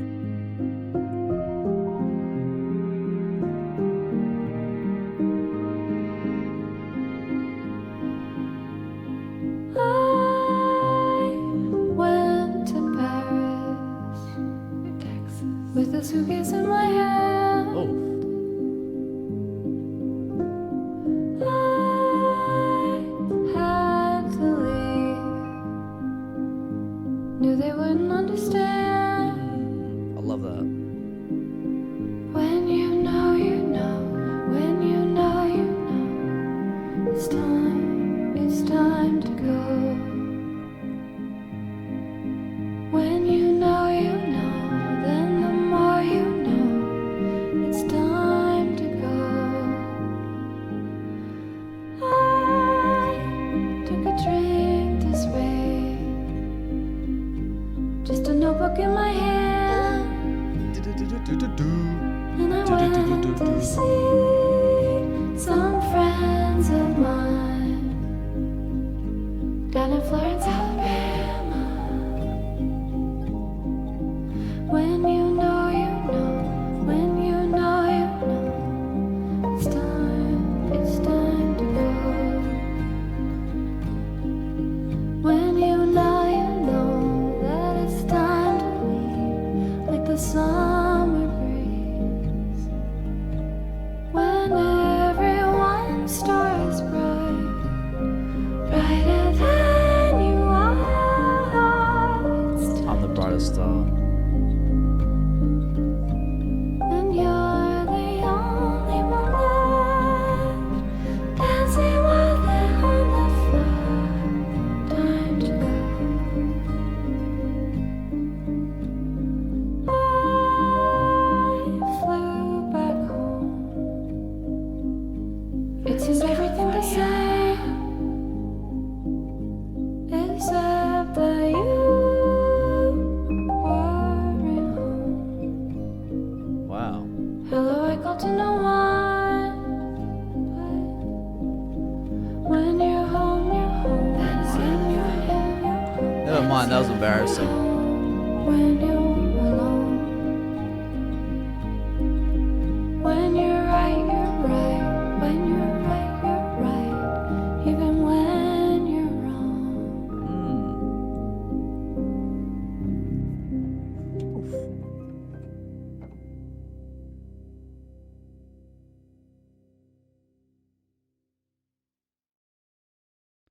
It seems everything's the same. Venice, California. Oh my god, love that tempo. I try to predict it. I'm so bad. Do do do do do, and it wasn't even the right moment. Very embarrassing. Very embarrassing on me. My bad. I did pause in between that song. It was a short song. I was loving the feel of it.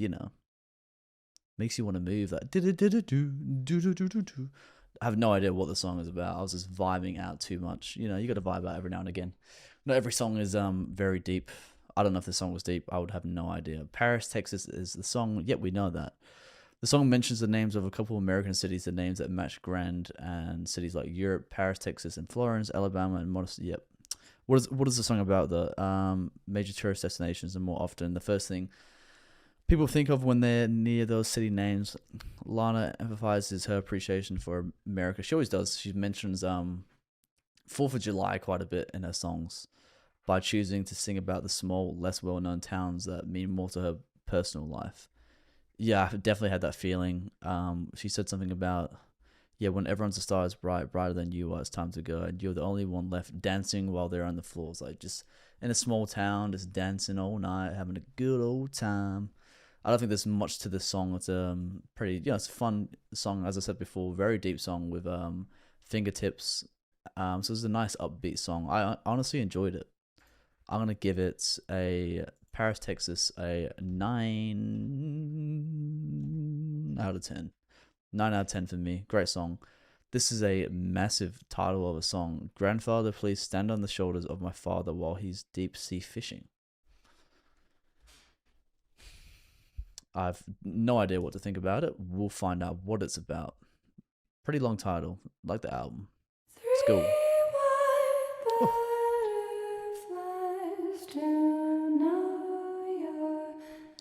I know they think that it took somebody else to make me beautiful, beautiful as they intended me to be.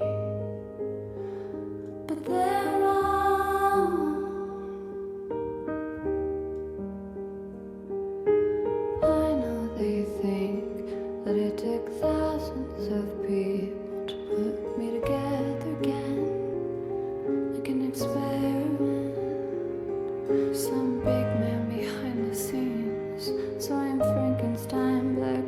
listen to my song, but they're wrong. God, if you're near me, send me 3 white butterflies, or an owl to know you're listening, sitting while I'm drinking. Grandfather, please stand on the shoulders of my father while he's deep sea fishing for sharks in the Pacific. 'Cause I'm God, I'm spirit, one-bodied, a fallible deity wrapped up in love. I'm folk, I'm jazz, I'm blue, I'm green, regrettably also a white one.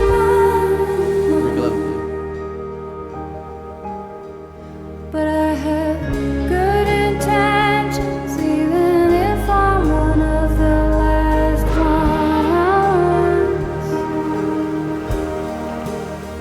If you don't believe me, my poetry and my melodies, feel it in your mind. I have good intentions, even if I'm one of the last ones.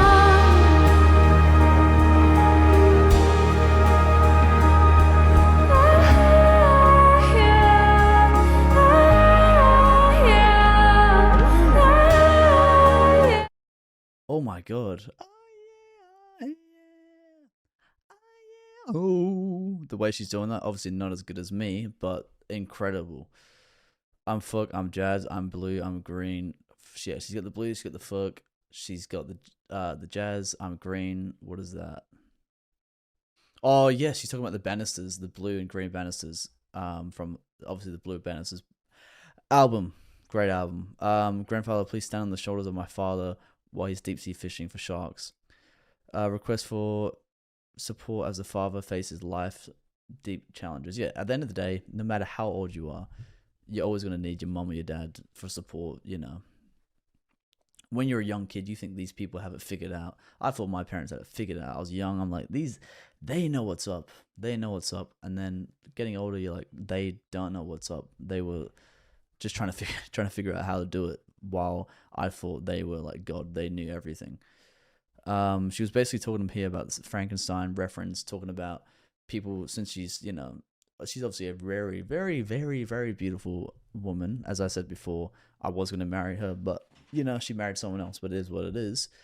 But she was saying that it took 1,000 people to make her. Like, she's saying that's what people think because they're so obsessed with her. But she's like, no, that's not the case. I'm just a normal person who can sing incredibly well. Maybe she was created by 1,000 people. It might be a conspiracy theory. There's probably a Reddit thread about it. Let's find out. But let's keep it going. This is a great song. Her voice is amazing as always. But the oh is incredible.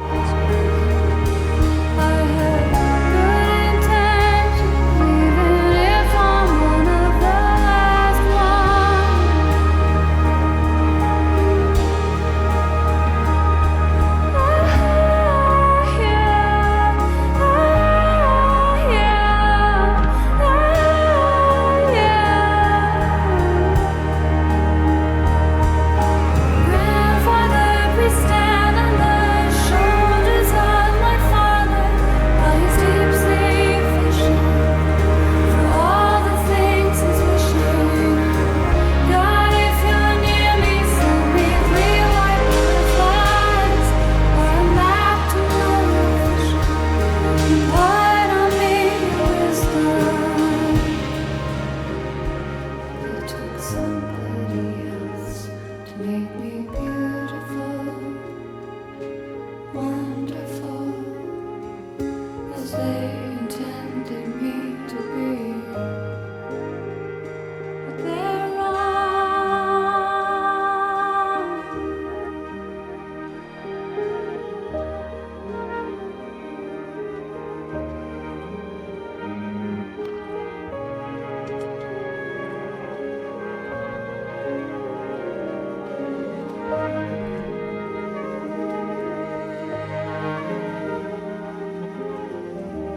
Oh, sorry for not pausing in time. 3 white butterflies. What does that mean? Because she was in the chorus. It was mentioned a lot because she said, what was she saying before? What was she saying before? Yeah, what was she saying? 3 butterflies to know you are near. Butterflies are a symbol of transformation and hope. This is because of the unique transformation during their lifespan. Okay, we're not talking about butterflies here. We're talking about the meaning. White butterflies seem to have a deeper spiritual symbolism, with most agreed upon being they are a spiritual sign from heaven. Oh, okay. This would therefore mean that seeing 3 white butterflies would be a huge sign from the heavens. Owls seem to hold a similar meaning as once. Yeah, I think it's like an owl in the daytime, or just seeing an owl in general is like good luck, or is it bad omen? There's like good and bad omens. I forget. I'm not into all that stuff. But I've seen an owl before in public, like not in a cage. I'm saying, and I'm like, oh my god, I'm gonna have the best week. It doesn't happen. Maybe, some people have good owls, could be bad owls, but I pray everyone has 3 white butterflies on their doorstep, the window ledge, wherever you are. Hopefully there's some white butterflies. Let me know if there's a white butterfly in front of you right now. It'd be pretty rare, but let me know if there's a white butterfly in front of you right now. It'd be pretty cool if there is. But all jokes aside, this is an amazing song. Her voice is incredible. So yeah, we've read about the grandfather on the shoulders, obviously supporting his son no matter what age he is. It took someone else to make me beautiful, wonderful as they intended me to be, but they are wrong. Okay. She talks about having to trade the things that she loves, which are violets, for roses. Yeah, so it's referencing to Blue Bannister's the previous album. Her whole life, and especially her whole career, have been constantly misinterpreted. Yeah, as I said before, the very start of her career and just throughout her career, she just seems no one really understands her. I think I do understand her on some scale, but obviously each to their own. The only person who knows her the most is herself. She was always beautiful, and she always had the type of potential. She was constantly dismissed growing up and throughout her music career. Yes, I mean, anyone want to do anything. If you want to be a bus driver, you want to be a singer, you want to be a scientist, whatever you want to be, don't listen to anyone. Like, just do, like, chase your dreams. People say, like, chase your dreams, but it's so true. Even if you're in like I've been in a classroom with people, and I've had, like, there's always, like, it could be school, could be, studying. There's always someone who's quicker at either figuring out stuff or learning, and then it makes you feel like shitty about yourself. You're like, I'm not that good, I'm not good enough. But at the end of the day, if you really want to do something, you will work 3 times harder than that person, and you will get somewhere better. Or you don't even have to like think. Like, you obviously wish the best for the people around you, but like, who cares? People compare. That's the problem with, like, even my age and people in my generation, this comparing their lives to so many people like around my age. I'm in my mid-20s. A lot of people compare, like, oh, this person's got kids. Same with Lana Del Rey mentioning having, like, she wants to have a kid, and she's been mentioning a lot, and especially the previous albums and throughout all the albums really. But, wanting kids, she's getting to that age now. And same with I'm getting to the age where, like, people are having kids or having a house. But at the end of the day, just live your life, and it will happen. If it happens, if it doesn't, it doesn't. Don't compare yourself. You're going to eat yourself up inside. But for a rating for that song, I'm not going to repeat the title of the song because there's a very long title, but it is a 10 out of 10 for me. I absolutely love that. Beautiful voice, absolutely gorgeous, and the whole song, the vibe to it, the instrumentals, the heavy violins, heavy pianos on this album, and probably most of her albums. I don't really touch too much on the instrumentals with her music because her lyrics and definition to, like, all her words is just so much more than the instrumentals. Even though her instrumentals are always on point, it's mainly the lyrics that really stand out to me.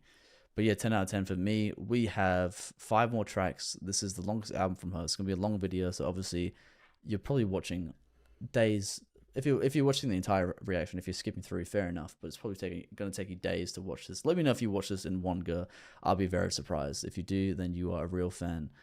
But yeah, let's keep it going. The next song is Let the Light In, featuring Father. Okay, it's featuring John Misty again, the guy who was, the church guy.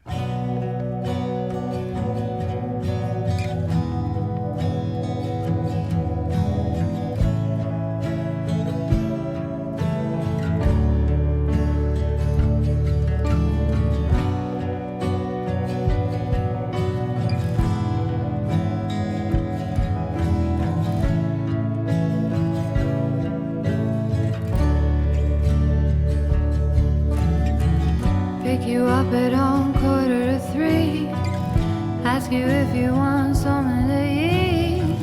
Drive around, get drunk, do it over again. Wake you up at night, 1:45. I can never stop, wanna have fun. Don't be acting like I'm the kind of girl who can sleep. 'Cause every time you say you're gonna go, I just smile 'cause babe I already know. You know I got nothing under this overcoat. Ooh, let the light. I am okay. Ignore my stupid ass. Judah Smith was the person who made that speech. Sorry for pausing so suddenly. Oh goddamn. Sometimes what is going on in my mind? I'm like, yeah, John Misty is the church guy. I don't know who John Misty is, but he's not the church guy. Thank God. It says Father John Misty. Maybe I'm wrong. Am I losing my mind? Let me know if I'm losing my mind. I might be crazy. This overcoat.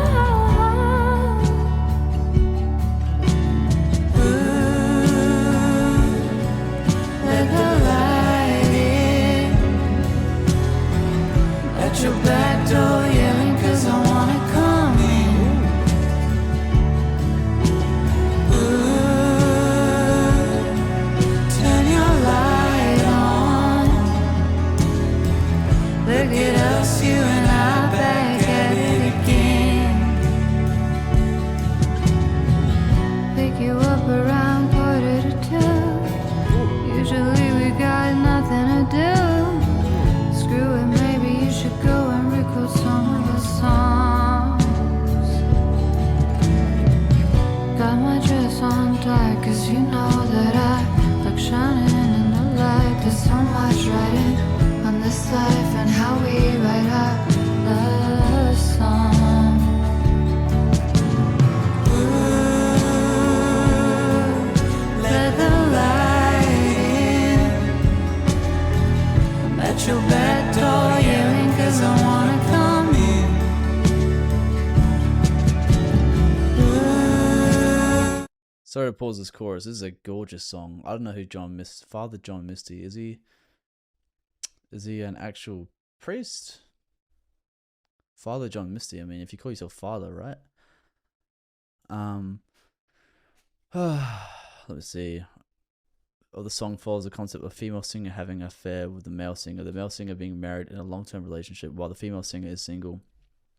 The song opens up with a female singer wanting to pick him up at 2:45 and also wake him up at 1:45 in the middle of the night. This adds suggestion of secrecy in the song where the two singers have to love in private. The female singer has to come through the back door, adding in the notion of private relationship. But yeah, so it's a homewrecker situation. I don't know if this is based on anyone in this. I'm gonna look up who is. This might be a stupid question. Is what's his name? Father John Misty a priest? No, Father John Misty is not a priest. He is the stage name of America. Okay, it's a stage name. See, I didn't want to be offensive at all, because if he is a father, I know there's obviously religious people. I am basically Catholic, but I don't go to church and that. So I'm not the most religious person ever, but yeah, I didn't want to offend him. But he has a great voice. I'll give him that. He has a great voice. Shout out to John Misty. Let's pull it back a little bit more. Really like flowy, catchy song with them singing together. The voices match so well. Let's give it a go. How we write our love song. Ooh, let the light in at your back door, yelling 'cause I wanna come in. Ooh, turn your light on. Look at us, you and I back at it again. 'Cause I love to love to love to love you. I hate to hate to hate to hate you.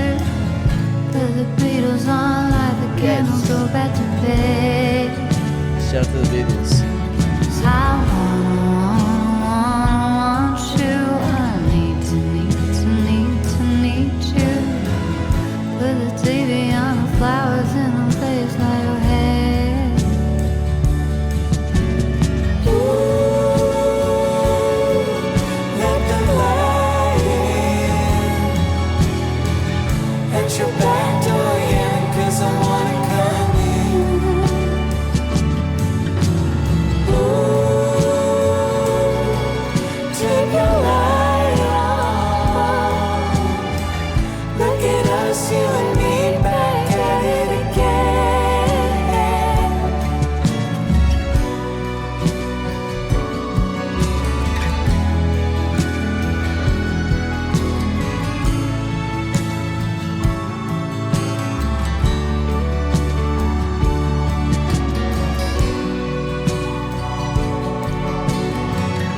Mwah, mwah, beautiful, mwah, beautiful song, beautiful song. Put the Beatles on. Let's find out what that is about, because I love the Beatles. Lana Del Rey has proven time and time and time again to be a Beatles fan. Her song West Coast sampled the Beatles. What? How did I not know that? And I love her. And I love her. What's crazy about "And I Love Her" and "I Love Her" by the Beatles is also the instrumental is a sample from another song. So it's like a three-way right there.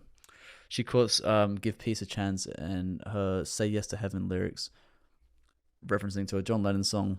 We know that. Even, collaborated with Sean Lennon.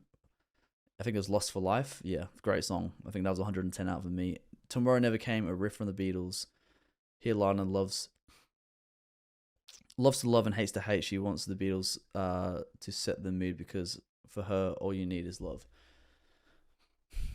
Yeah, the Beatles, that's the thing about the Beatles. I think Ozzy Osbourne said something about a quote about the Beatles, that before the Beatles, everything was black and white, and when they came out, it brought color to the world, because they're such positive music. Even though they have dark songs as well, their music is this, for me, I've been a massive fan of them. They've been my favorite since I was 12 years old, since I really discovered them. And yeah, it's such a big part of my life, definitely with the Beatles. So I love that she appreciates them as well. She has such good taste. All these references for all these other older artists. I think that's why I love her music so much, because I listen to a majority old music, so I love it. So it sounds like this song is about an affair. Is there anything I've missed?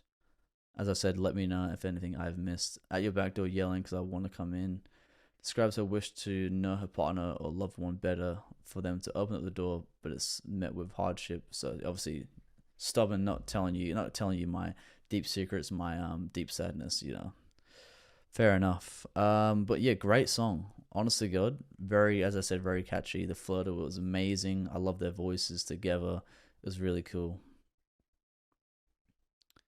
Yep, anything I've missed, let me know. By the end of the song, the female singer admits to wanting more than this affair, wants to have more than a domestic and traditional life. With the singer, she wants to let the light in on the relationship, either asking the male singer to do this or potentially asking who let the light in reference. So yeah, that's what I'm saying. It could be all fun and games, having an affair with someone, but you're gonna hurt this person's, either both people are gonna get hurt, or at least one of them's gonna get hurt if you're gonna catch feelings. You can do the dirty in the bedroom, but when you start bedroom talking and you realize you have a lot in common and you start giggling, you're like, oh god damn, I'm falling for this guy. But yeah, that song for me is a honest to God, I'm gonna vote it, Let the Light In, 110 out of 10. Great song. It was not as long as, was it a long song? I don't know, but I was just vibing to it. The meaning is obviously, is it true? Who's this about? Love the Beatles reference. But yeah, all in all, great song. I think it's the type of song that I would like more and more I listen to. Let's keep it going though with Margaret's featuring Bleachers. I don't know who they are either, but let me know. Let's see. Margaret. Who is Margaret? Why have I done a Russian accent? Italian accent? I'm just doing accents apparently.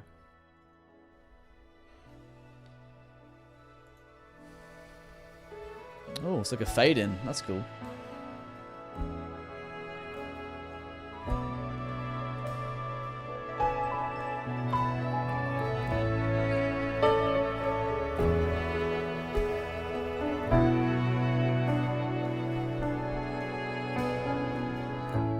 This is a simple song, gonna write it for a friend.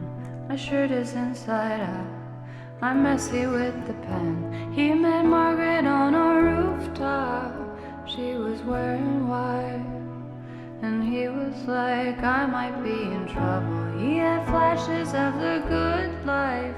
He was like, should I jump off this building now or do it on the double? Cause baby, if your love is in trouble, baby, if your love is in trouble, baby, if your love is in trouble, when you know, you know,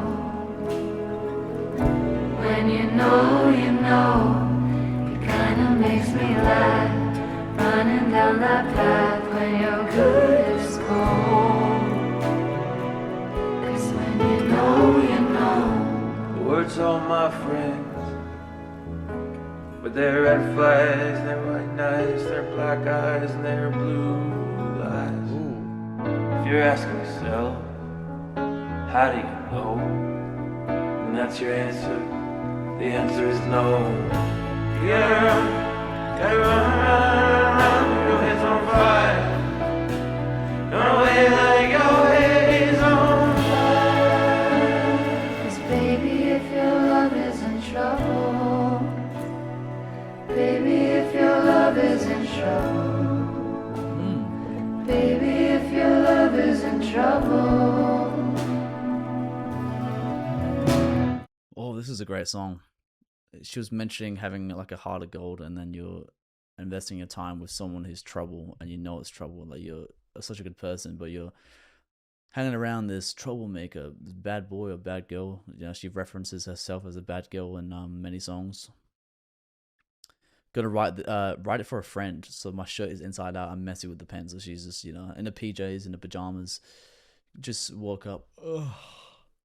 Probably hungover. Oh, too many White Claws, and then she's like, "Let me write this song for this friend who's too good, heart of gold." You know, I'm just joshing around, but this guy is really good as well. Jack Antonoff. I'm guessing is Bleachers like a group? Is it a group of people? I'm guessing it's like a band. I'm not too sure, unless there's multiple features. It's only telling me one on this this list.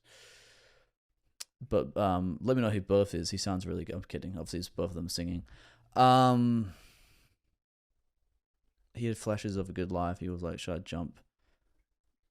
Well, the subject matter of the track being Lana's friend, Jack's wife, the American actress Margaret, mainly known as Alex Russell, in the 2020 Netflix series made. I have no idea who these people are. Lana paints the simple first meeting and conversation between the two.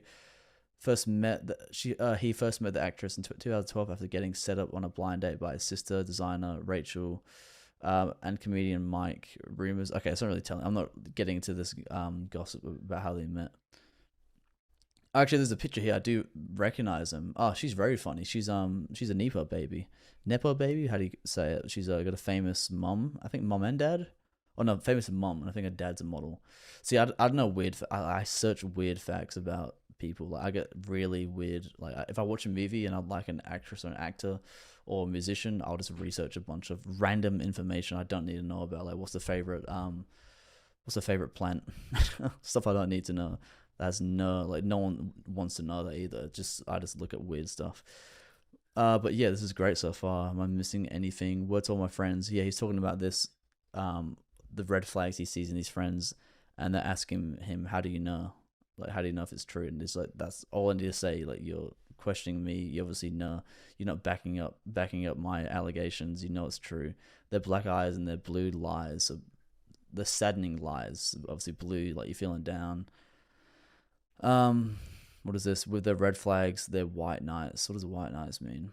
Red flags, yeah, okay, we know that.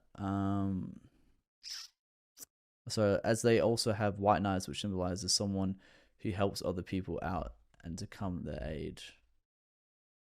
Oh, okay. So is he saying he's their white knights? He's the white knight. He's trying to help them like become a better person. You gotta run. Your head's on fire. There's no information. What? That's weird. Run away like your head is on fire. Jack used the lyric as a way to tell the listeners to leave the relationship that you're not confident will last as soon and as fast as possible. Neither is worth your time, nor is it worth damaging your mental health. Of course. Baby, if your love is in trouble, baby, if your love is in trouble, when you know, you know, when you know, you know, it kinda makes me laugh, running down that path when you're good as gold.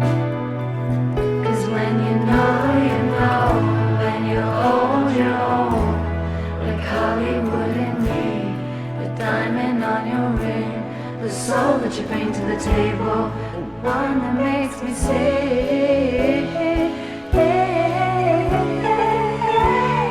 in a minor key.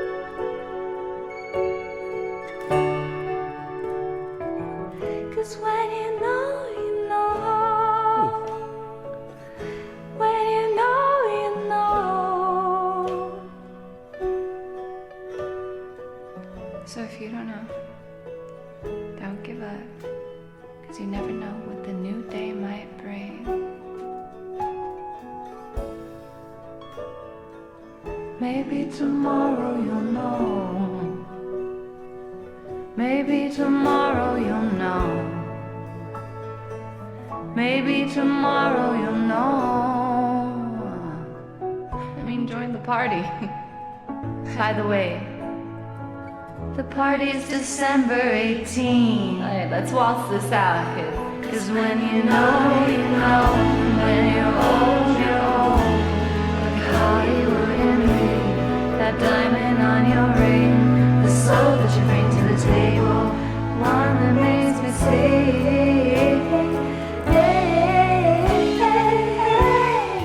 in a minor key. Diamond on your ring. 'Cause when you know, you know. Wow. When you know, you know.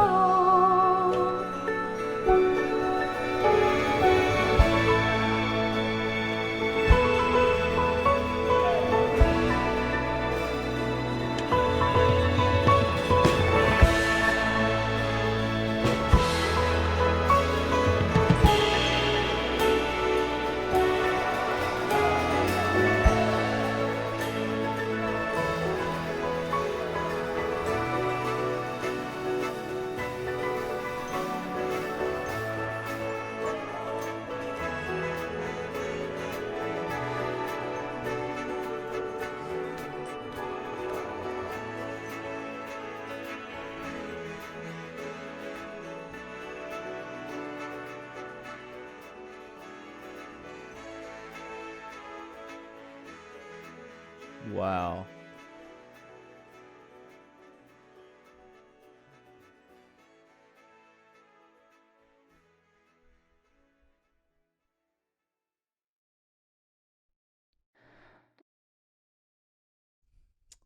Oh my god.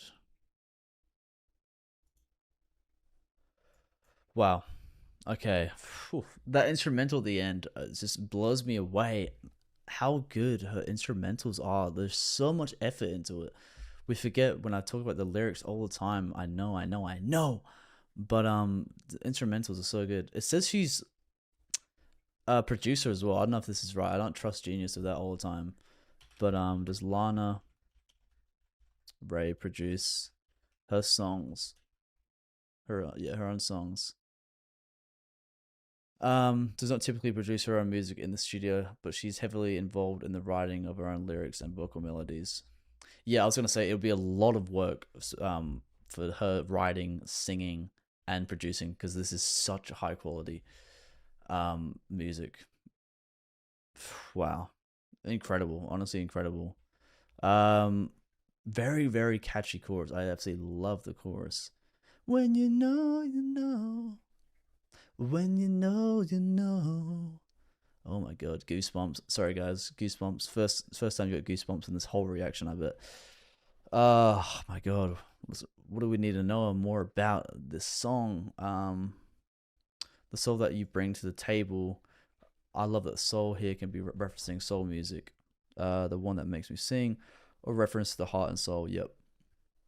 So if you don't know, don't give up. This song, specifically the first verse, is about the surprising story of how Jack and Margaret met on a random day and ended up getting happily married in love. These lyrics are basically saying, hey, even though you are feeling hopeless or down, don't give up, because there might be someone amazing out there who will change your life. So this is the guy in the song, right? What's his name? Jack. I've always, as I said, I've researched her before because I've seen her in movies. So yeah, he is lead vocalist of the rock band The Bleachers. So yeah, it's a band. I was confused because it said his name and it didn't say Bleachers. So he's obviously the lead singer. He has a great voice. I absolutely loved it. First time hearing his music. Maybe I could check him out in the future. Obviously, probably not anytime soon. But yeah, he's really, really nice voice. And I will give him that. And he's happily in love. So that's all good news to me. For a rating for the song, I'm also gonna give it a 110 out of 10. Catchy. Just the instrumental was amazing, especially at the end. I was zoning out. That's why I was a bit like, I was just focusing on all the strings. It was going from left to right, different instruments. It was honestly just beyond amazing. With 3 songs left, 16-song album. Sorry, yeah, 3 songs left. Fishtail is the next song. Hopefully you guys have been enjoying this as much as I have.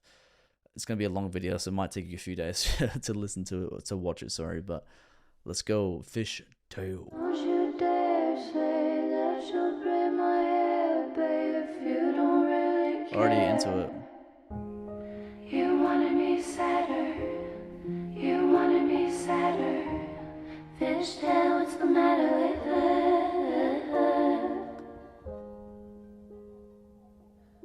Skip a rope in the bayou, slip softly into rain.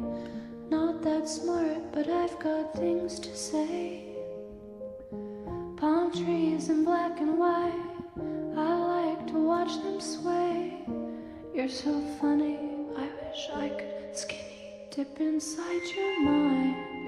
Lately I've been thinking about how things used to be.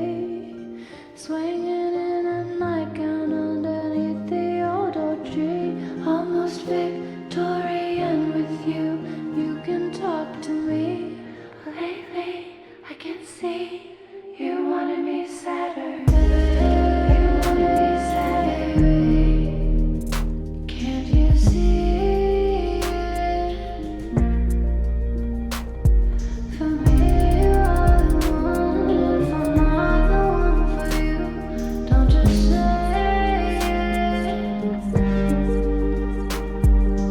Artists on the stage, selling Fitzgerald in the air, feeling hella right. Baby, if you care, baby, don't you dare say it. You'll break my head, babe. Don't you dare say that you'll break my head, babe, if you don't really care.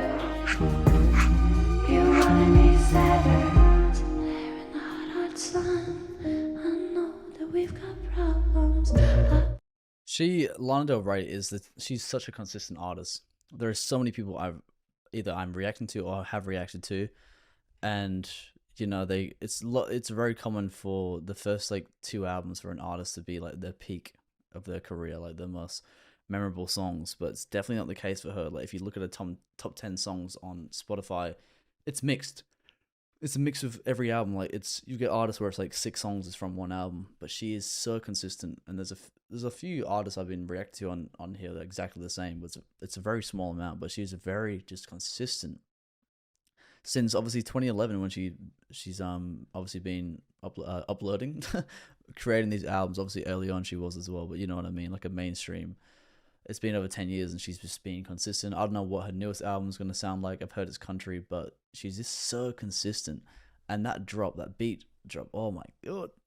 I could feel it in my toes. I could feel it in my soul. I love when she has a little bit of bass drop. It's so unique. It's got that old style, the do piano, and then that beat drop comes out of nowhere. Very surprising. Really cool. Don't you dare say you'll braid my hair, babe, if you don't really care. Bridge, she knows he doesn't care enough since she knows he'll most likely leave her. Damn. These men, they're playing games with her non-stop. She just needs to, well, she's already settled down now, but at the time, yikes. In the hot, hot sun, I know that we've got problems. I plan to address them another day. Palm trees in black and white. Oh, this beat.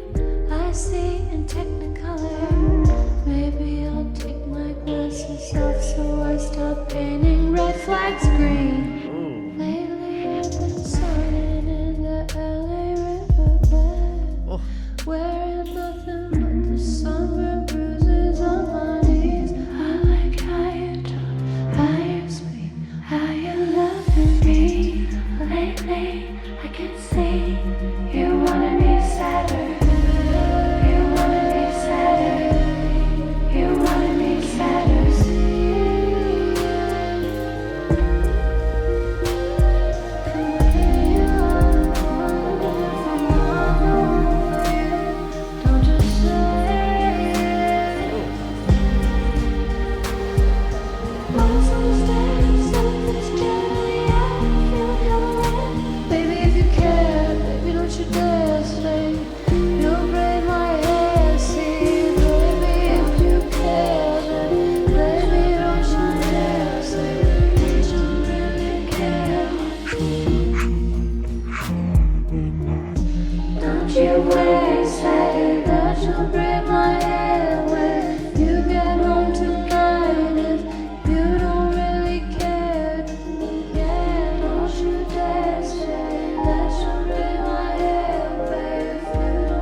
months and months later. Skipping rope in the bayou.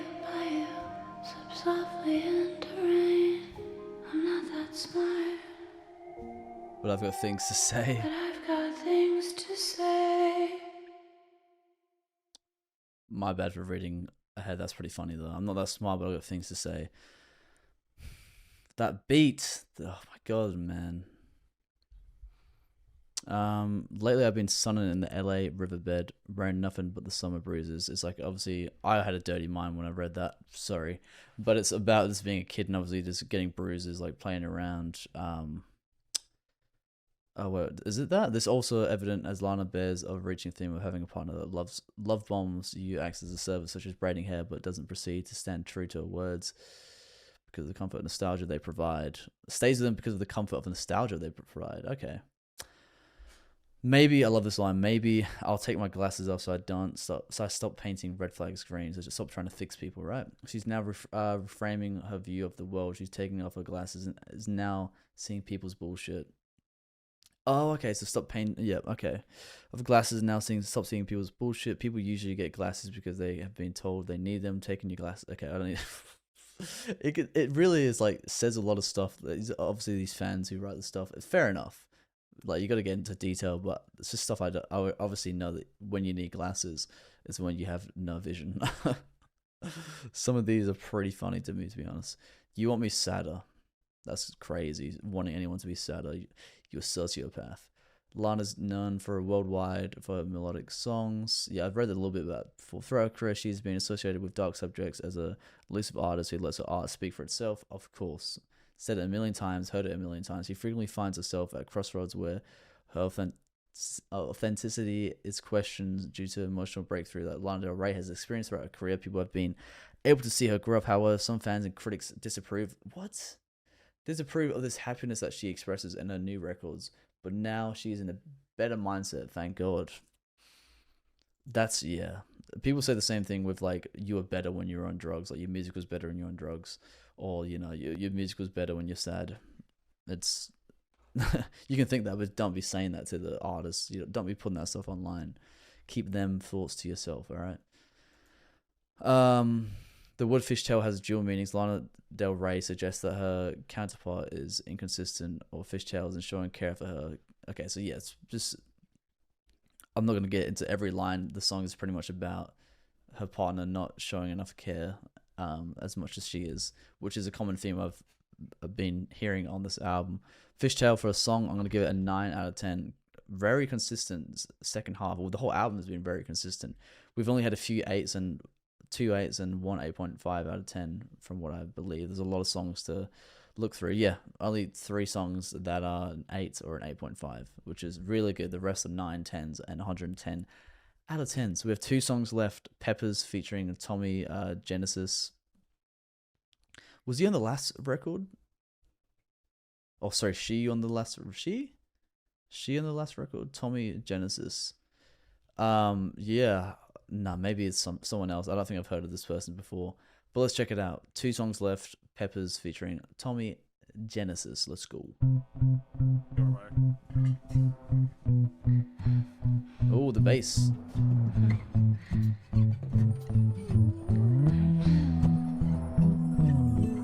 Hands on your knees, I'm Angelina Jolie. Hands on your knees, Angelina Jolie. Let me put my hands on your knees. You can braid my hair. Do a fat crisscross in the back somewhere. Me and my boyfriend listen to the Chili Peppers. We write hit songs without trying, like all the time, all the time. Legs. I take off all my clothes, dance naked for the neighbors. I'm like, fuck it, gonna give a show. I open up the blinds. I throw caution to the wind, get onto the bike. Take a minute to yourself, skinny dip in my mind. I'm in love, I'm in love. Got a knife in my jacket, honey on the vine. Baby, I'll bring the coffee if you bring the wine. I'm in love, I'm in love. Angelina Jolie.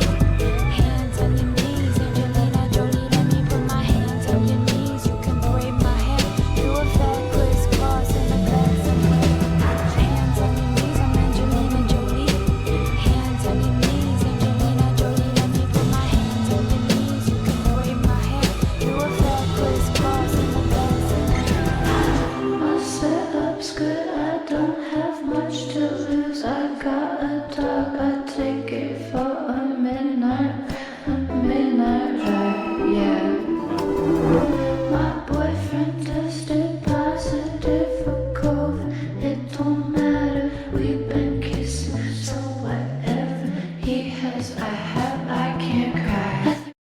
I've never heard someone that is funny and very unique way of like expressing your love. I mean, my partner had COVID, but I don't care. I love him that much. We've been kissing, so whatever he has, I have. I can't carry. It is pretty funny and pretty genius at the same time. I love that line.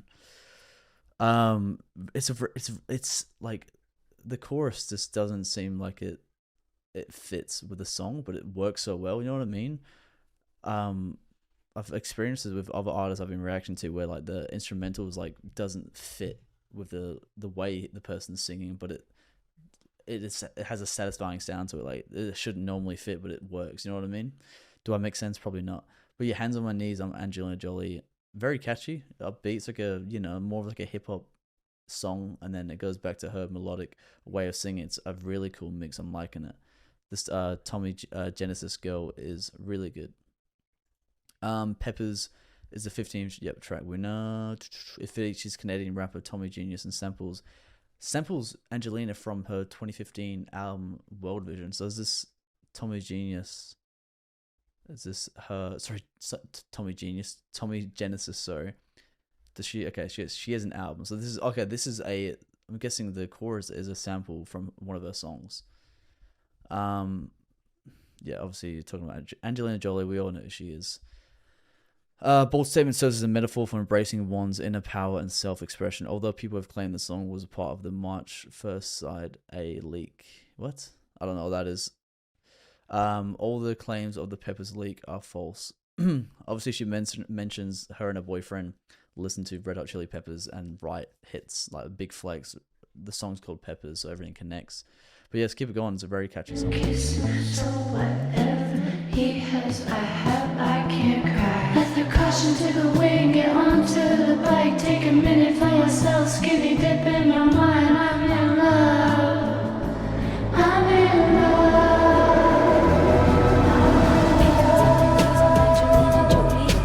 Hands on your knees, Angelina Jolie. Let me put my hands on your knees. You can braid my hair. Do a fat crisscross in the back.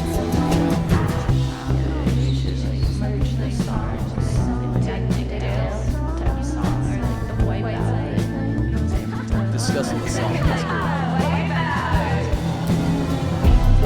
I'm Angelina Jolie. Hands on your knees, Angelina Jolie. Let me put my hands on your knees. You can braid my hair. Do a fat crisscross in the back somewhere. Ooh, I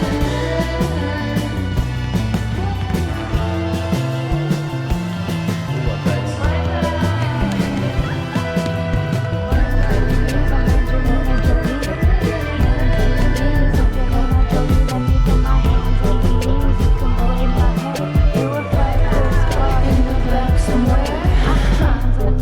Angelina Jolie. Hands on your knees, Angelina Jolie. Let me put my hands on your knees. You can braid my hair. Do a fat crisscross in the back somewhere. Hands on your knees, I'm Angelina Jolie. Hands on your knees, Angelina Jolie. Let me put my hands on your knees. You can braid my hair. Do a fat crisscross in the back somewhere.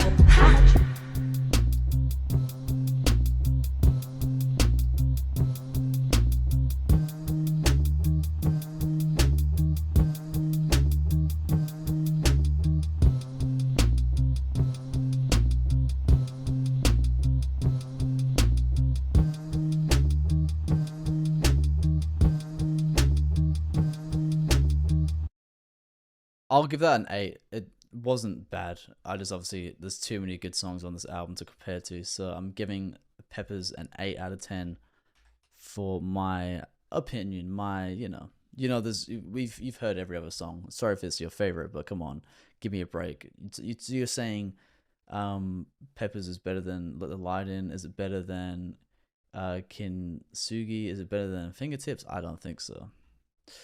Anyways, on to the last song of this album. It's wild. I've not finished my journey with her. I'll be doing other stuff on my Patreon for the people on there. So definitely check it out, as I said. And as I mentioned before, check it out. There is some exclusive content, reactions to her live performances, interviews, and also unreleased songs that people want me to listen to. But besides that, we're on the last track of this album, Taco Truck XVB. Don't know what that means, but let's check it out. Hopefully you guys have been enjoying. Hopefully you're eating some food, some cereal. If it's the morning, some popcorn. It's late at night, your dinner. You know, I love to watch YouTube while eating food, so I'll be doing the same thing with someone else later on. It sounds a bit dirty. Anyways, Taco Truck XVB. Let's go.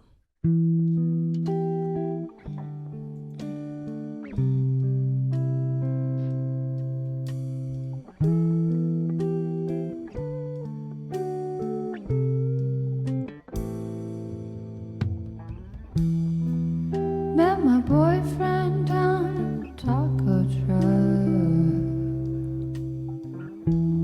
Pass me my vape, I'm feeling sick. I need to take a bite. Imagine if we actually gave a fuck.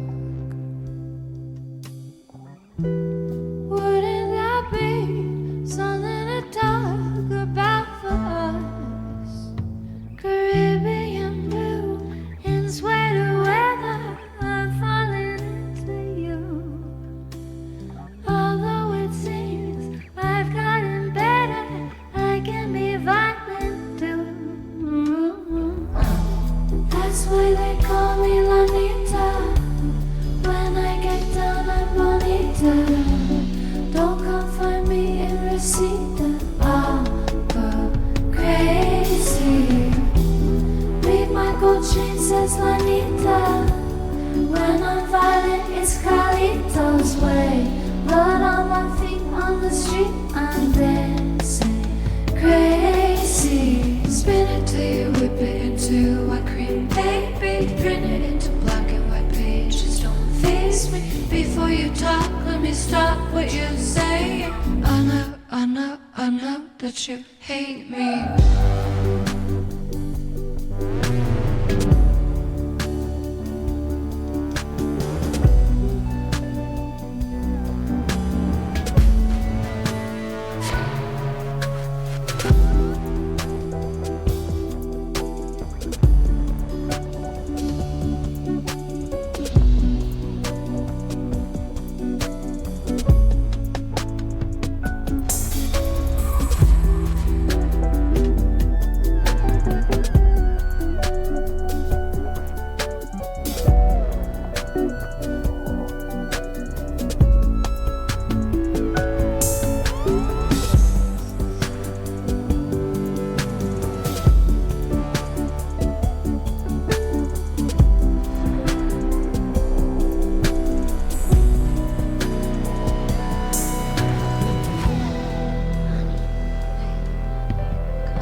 I'm loving these oh my god, these transitions. It's like 2 songs in one. So cool. Loving this. Every album has a new style to it. It's amazing. I was just thinking to myself, she's gonna be one of them artists that are gonna like just be popular for ages. Like she's whatever age, you know, she's still doing this in the 70s. She'll be still going. She'll be still selling out concerts. And I honestly do want to see her. I've said this a few times with artists I've been listening to. I definitely want to see this artist in person in my lifetime. Sorry. Obviously, I can see videos. Seeing videos is obviously amazing as well, but there's nothing better than seeing an artist in person. I'm actually seeing Sienna Spira in January next year. Very excited. Like I'm obsessed with her. I did a reaction to her album. If you don't know who she is, she's an upcoming pop star, but her music is incredible. I think she is once in a lifetime talent. I think she's gonna have a massive career ahead of her. So I'm very excited to see her live soon. But yeah, this is why I love doing this channel, because I'm discovering all these new artists and becoming fans of their music, so I can actually see them live in person. Because that was a problem with me. I was just listening to old music, and all these artists were either too old to sound good, as bad as that sounds. Too old to sound good, or just dead. So I can't see them live. So I've been missing out on these opportunities to see these musicians all my life. Not all my life. I've seen a lot of concerts, but I want to see more. I want to be more involved in the music scene, even in my local city as well. But with this channel, depending how well it grows, I can consistently keep doing what I love doing and get more involved with music in different ways rather than just doing reactions. That's my plan. Is I'm obviously starting off with just doing reactions, but I want to expand into other stuff. I actually have an idea. If anyone's watching at this point, I'm thinking about doing like a cooking video, like cooking famous musicians, like favorite foods. It might be like a comedic kind of way, but yes, an idea, because I want to do more IRL content on my YouTube, because I don't get any ad revenue from these videos, so it's all funded through my Patreon at the end of the day. But yeah, I want to broaden my horizons with this channel, because I've really loved doing it. Honestly, love doing it. But I just went on a random rant about nothing to do with the song. My bad. But let's keep it going. I had this dream where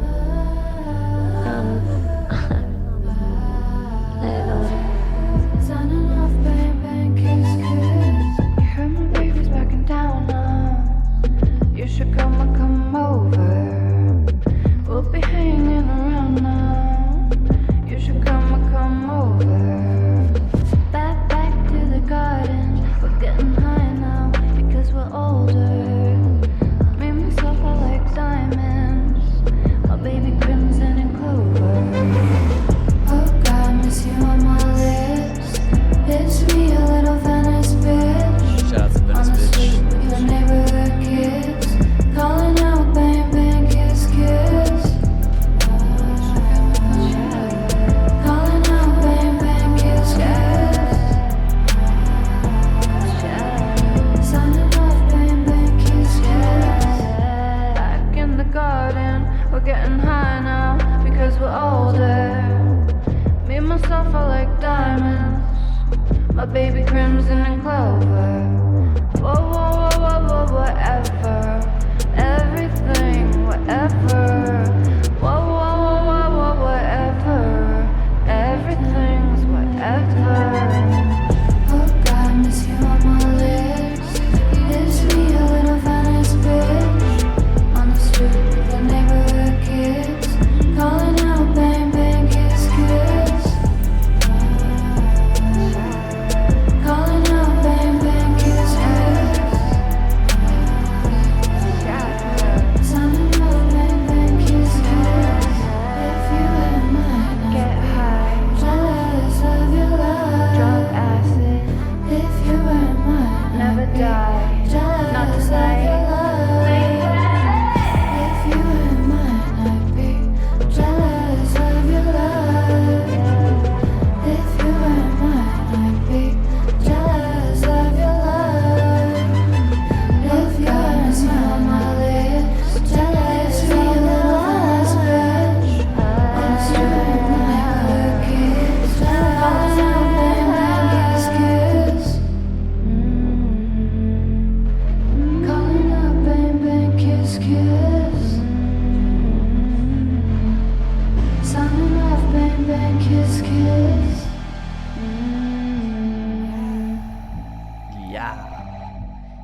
Yeah.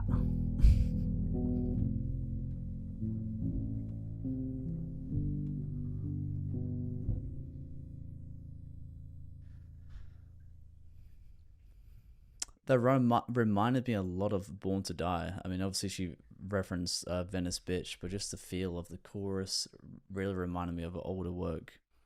Don't know if it's got any correlation at all. I have no idea. I don't think there's too much. We'll read into it. I don't think there's too much in this. Pass me my vape. I'm feeling sick. I need a puff. Nicotine withdrawals, right? Yeah. Don't need to read into that. Caribbean Blue in Sweater Weather. I'm falling into you, although it seems I've gotten better. I can be violent too. The way that these lyrics are carried into the song sounds reminiscent of the title track of Lana's 7th album, Chemtrails Over the Country Club. Additionally, the mention of Sweater Weather implies the events of the song took place around fall or spring. Okay. Didn't really need to know that. That's not a lot of information. Is the closing track of Lana? Yep, we know that. VB samples her September 2018 track, Venice Bitch. 2018 track, okay. Why am I thinking of Born to Die? I think she mentions Venice Bitch then as well. I don't know. As I said, all these albums are like squished in my mind in such a short period of time, so it's hard to link one another. But yeah, it was a good song. Not my favorite. I'll honestly vote this song another 8 out of 10 to close it off. But besides that, I honestly reckon this is probably one of the best albums I've heard by hers. It is, I think, the longest album of hers. But yeah, 8 out of 10 for me. Great album, great album. You can tell by the ratings I've given it. If you can read that quick, how quick can you read these ratings? But anyways, such a good experience. And this is not the end. Obviously, she's going to release more. But if you do want to see more content from me with Lana Del Rey, check out the Patreon once again. Sorry for saying it so many times, but besides that, hopefully you've all enjoyed this journey with her. I'll obviously be back again, but it's going to be whenever she releases a new project this year, next year, depending if I'm still doing this, if it goes well. But besides that, I hope you all enjoyed, and I'll see you all on the next one.